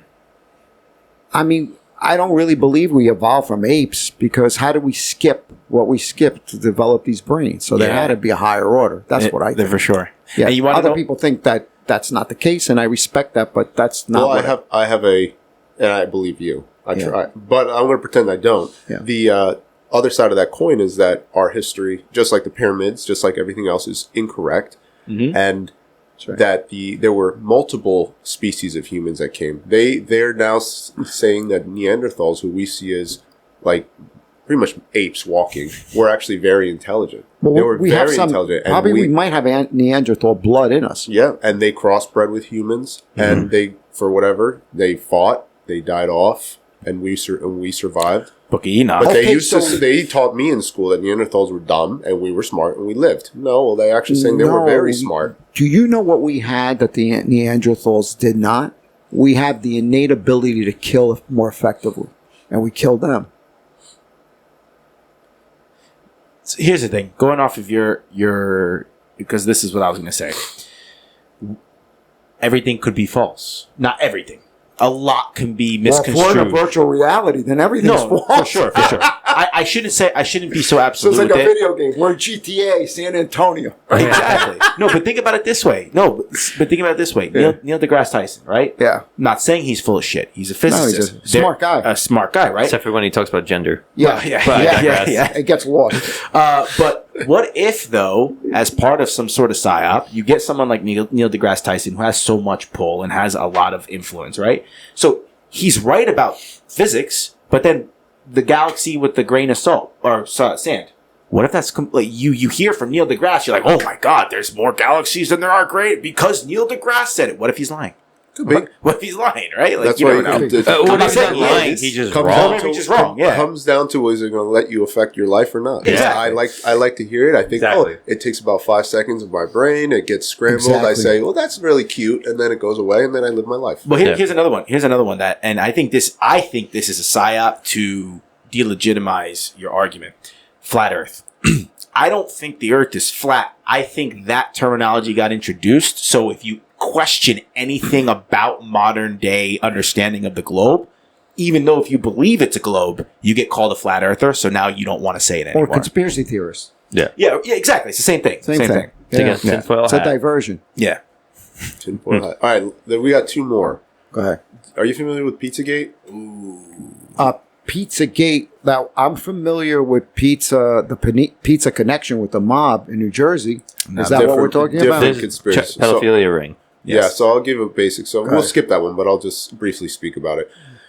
So during the 2016 election, coincidentally, the biggest elections we've ever had, and they had WikiLeaks was big then, if you're familiar with WikiLeaks. And they essentially, long story short, they hacked Podesta's emails and his laptop, and there's a lot of countless emails connecting him, politicians, and his pizza joint in D.C., and they're using ping pong or something. pong pizza. Or yeah. Comet pizza. Comet yeah. pizza. And they just have the most bizarre conversations. An email that a politician would not emails. really have, asking about pizza parties, how many pizzas you're bringing, and it's already declassified in the FBI long before that pizza is code word for child porn, CP, and all these other Child pornography. terms.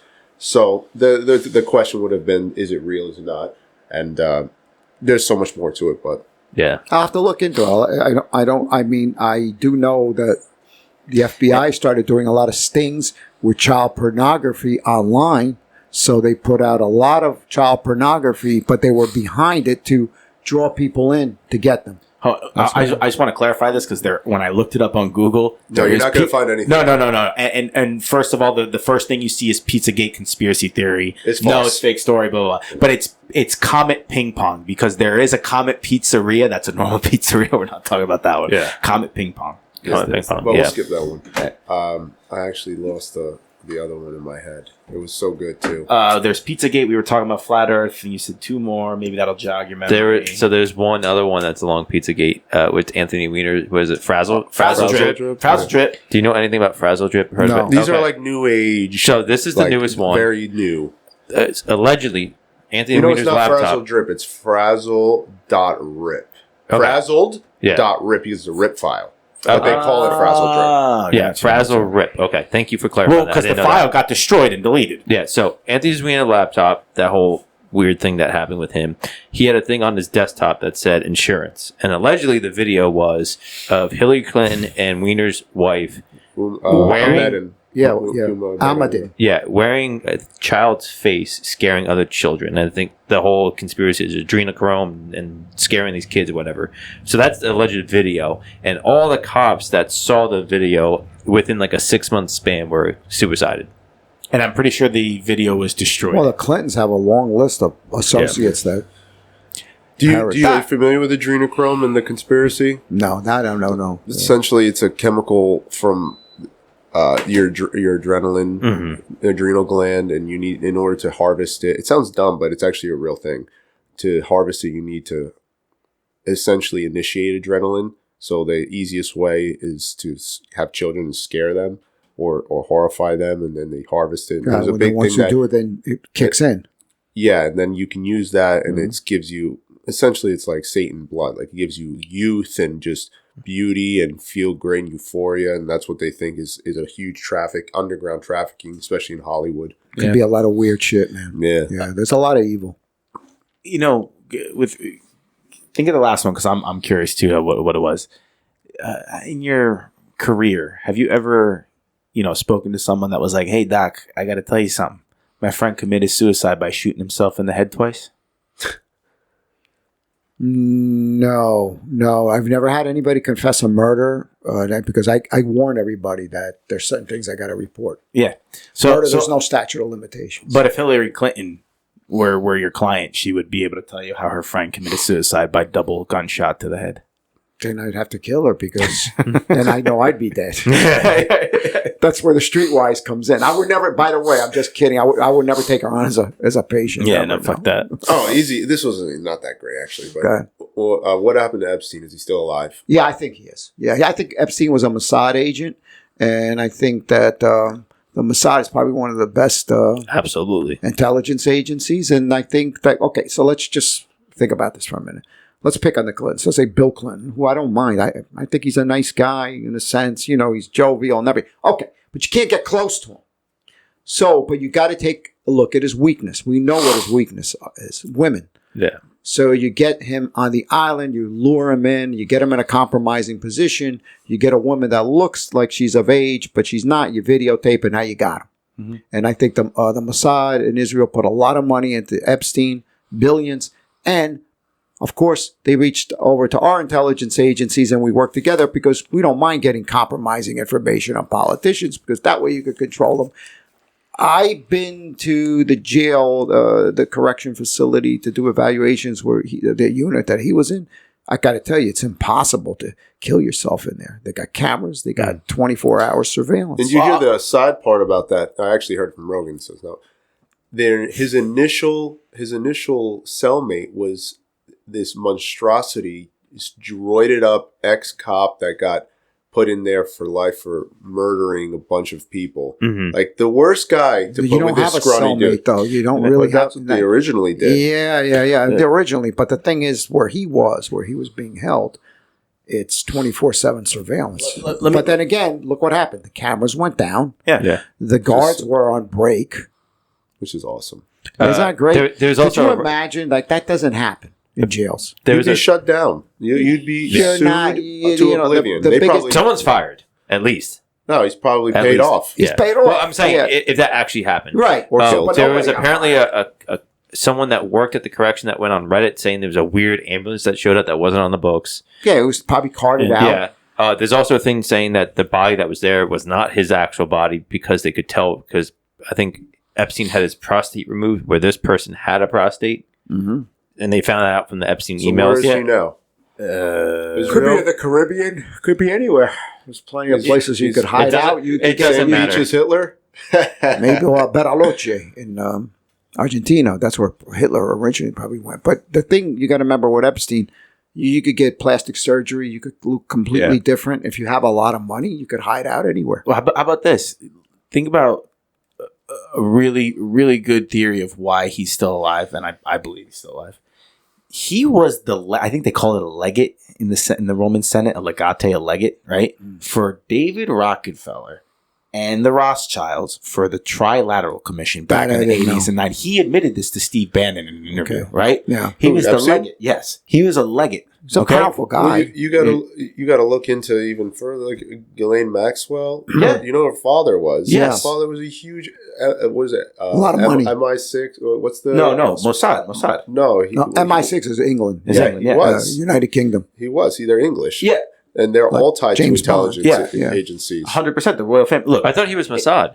Well, he might have worked for himself, but she's Dude, English. it's more than though. Those are the proxies. What I'm trying to say, and this is my understanding of it, if you are David Rockefeller, who is part of one of the 13 richest families in the world, the Rockefeller family, the Rothschilds, right? The amount of, and there's plenty. The Kennedys are one of those families, right? Of course. Which is interesting. But if you're a legate for them, because you're getting older, Rothschild and Rockefeller is getting older, of the Trilateral Commission, which is supposed to be the committee that oversees all world and global policy, right? Mm-hmm. If you are the one who is heading those meetings because David Rockefeller is too old, right? So when David Rockefeller dies, who becomes the most powerful man in the world? You. Yeah. That's why he's alive, in my opinion. He didn't fucking die. No one killed him. He's the head honcho. Well, I don't know if he's the head honcho. I think He's the hand. Top hand. He's the front man, but there's more people. In my opinion, the families are the head honchos. The royal exactly. families and all of them. Those are the head honchos. But could be. You didn't die. He didn't fucking get killed unless it was from them. There's a mechanism to Satan's world too. So you got to have powerful people and control. That's how it goes. I got the last one. Yes or no? No follow-up. Did Jesus rise from the dead? Yes, for I sure. agree. We're done. For sure. All right. And that's it, folks. No, Peace but out.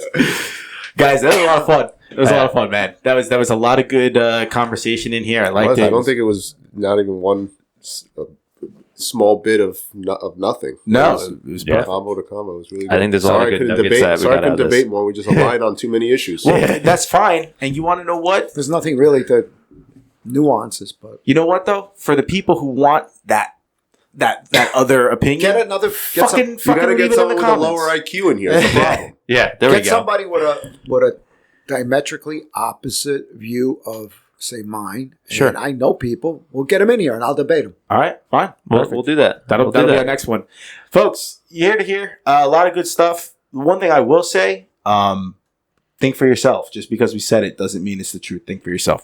Episode 225. Thanks, guys, for coming back. Thank You're you. welcome. This was a Thank lot you of for fun. having us. Dr. Gus and Andy Segovia. Love you guys. See you next week. Bye-bye. Bye.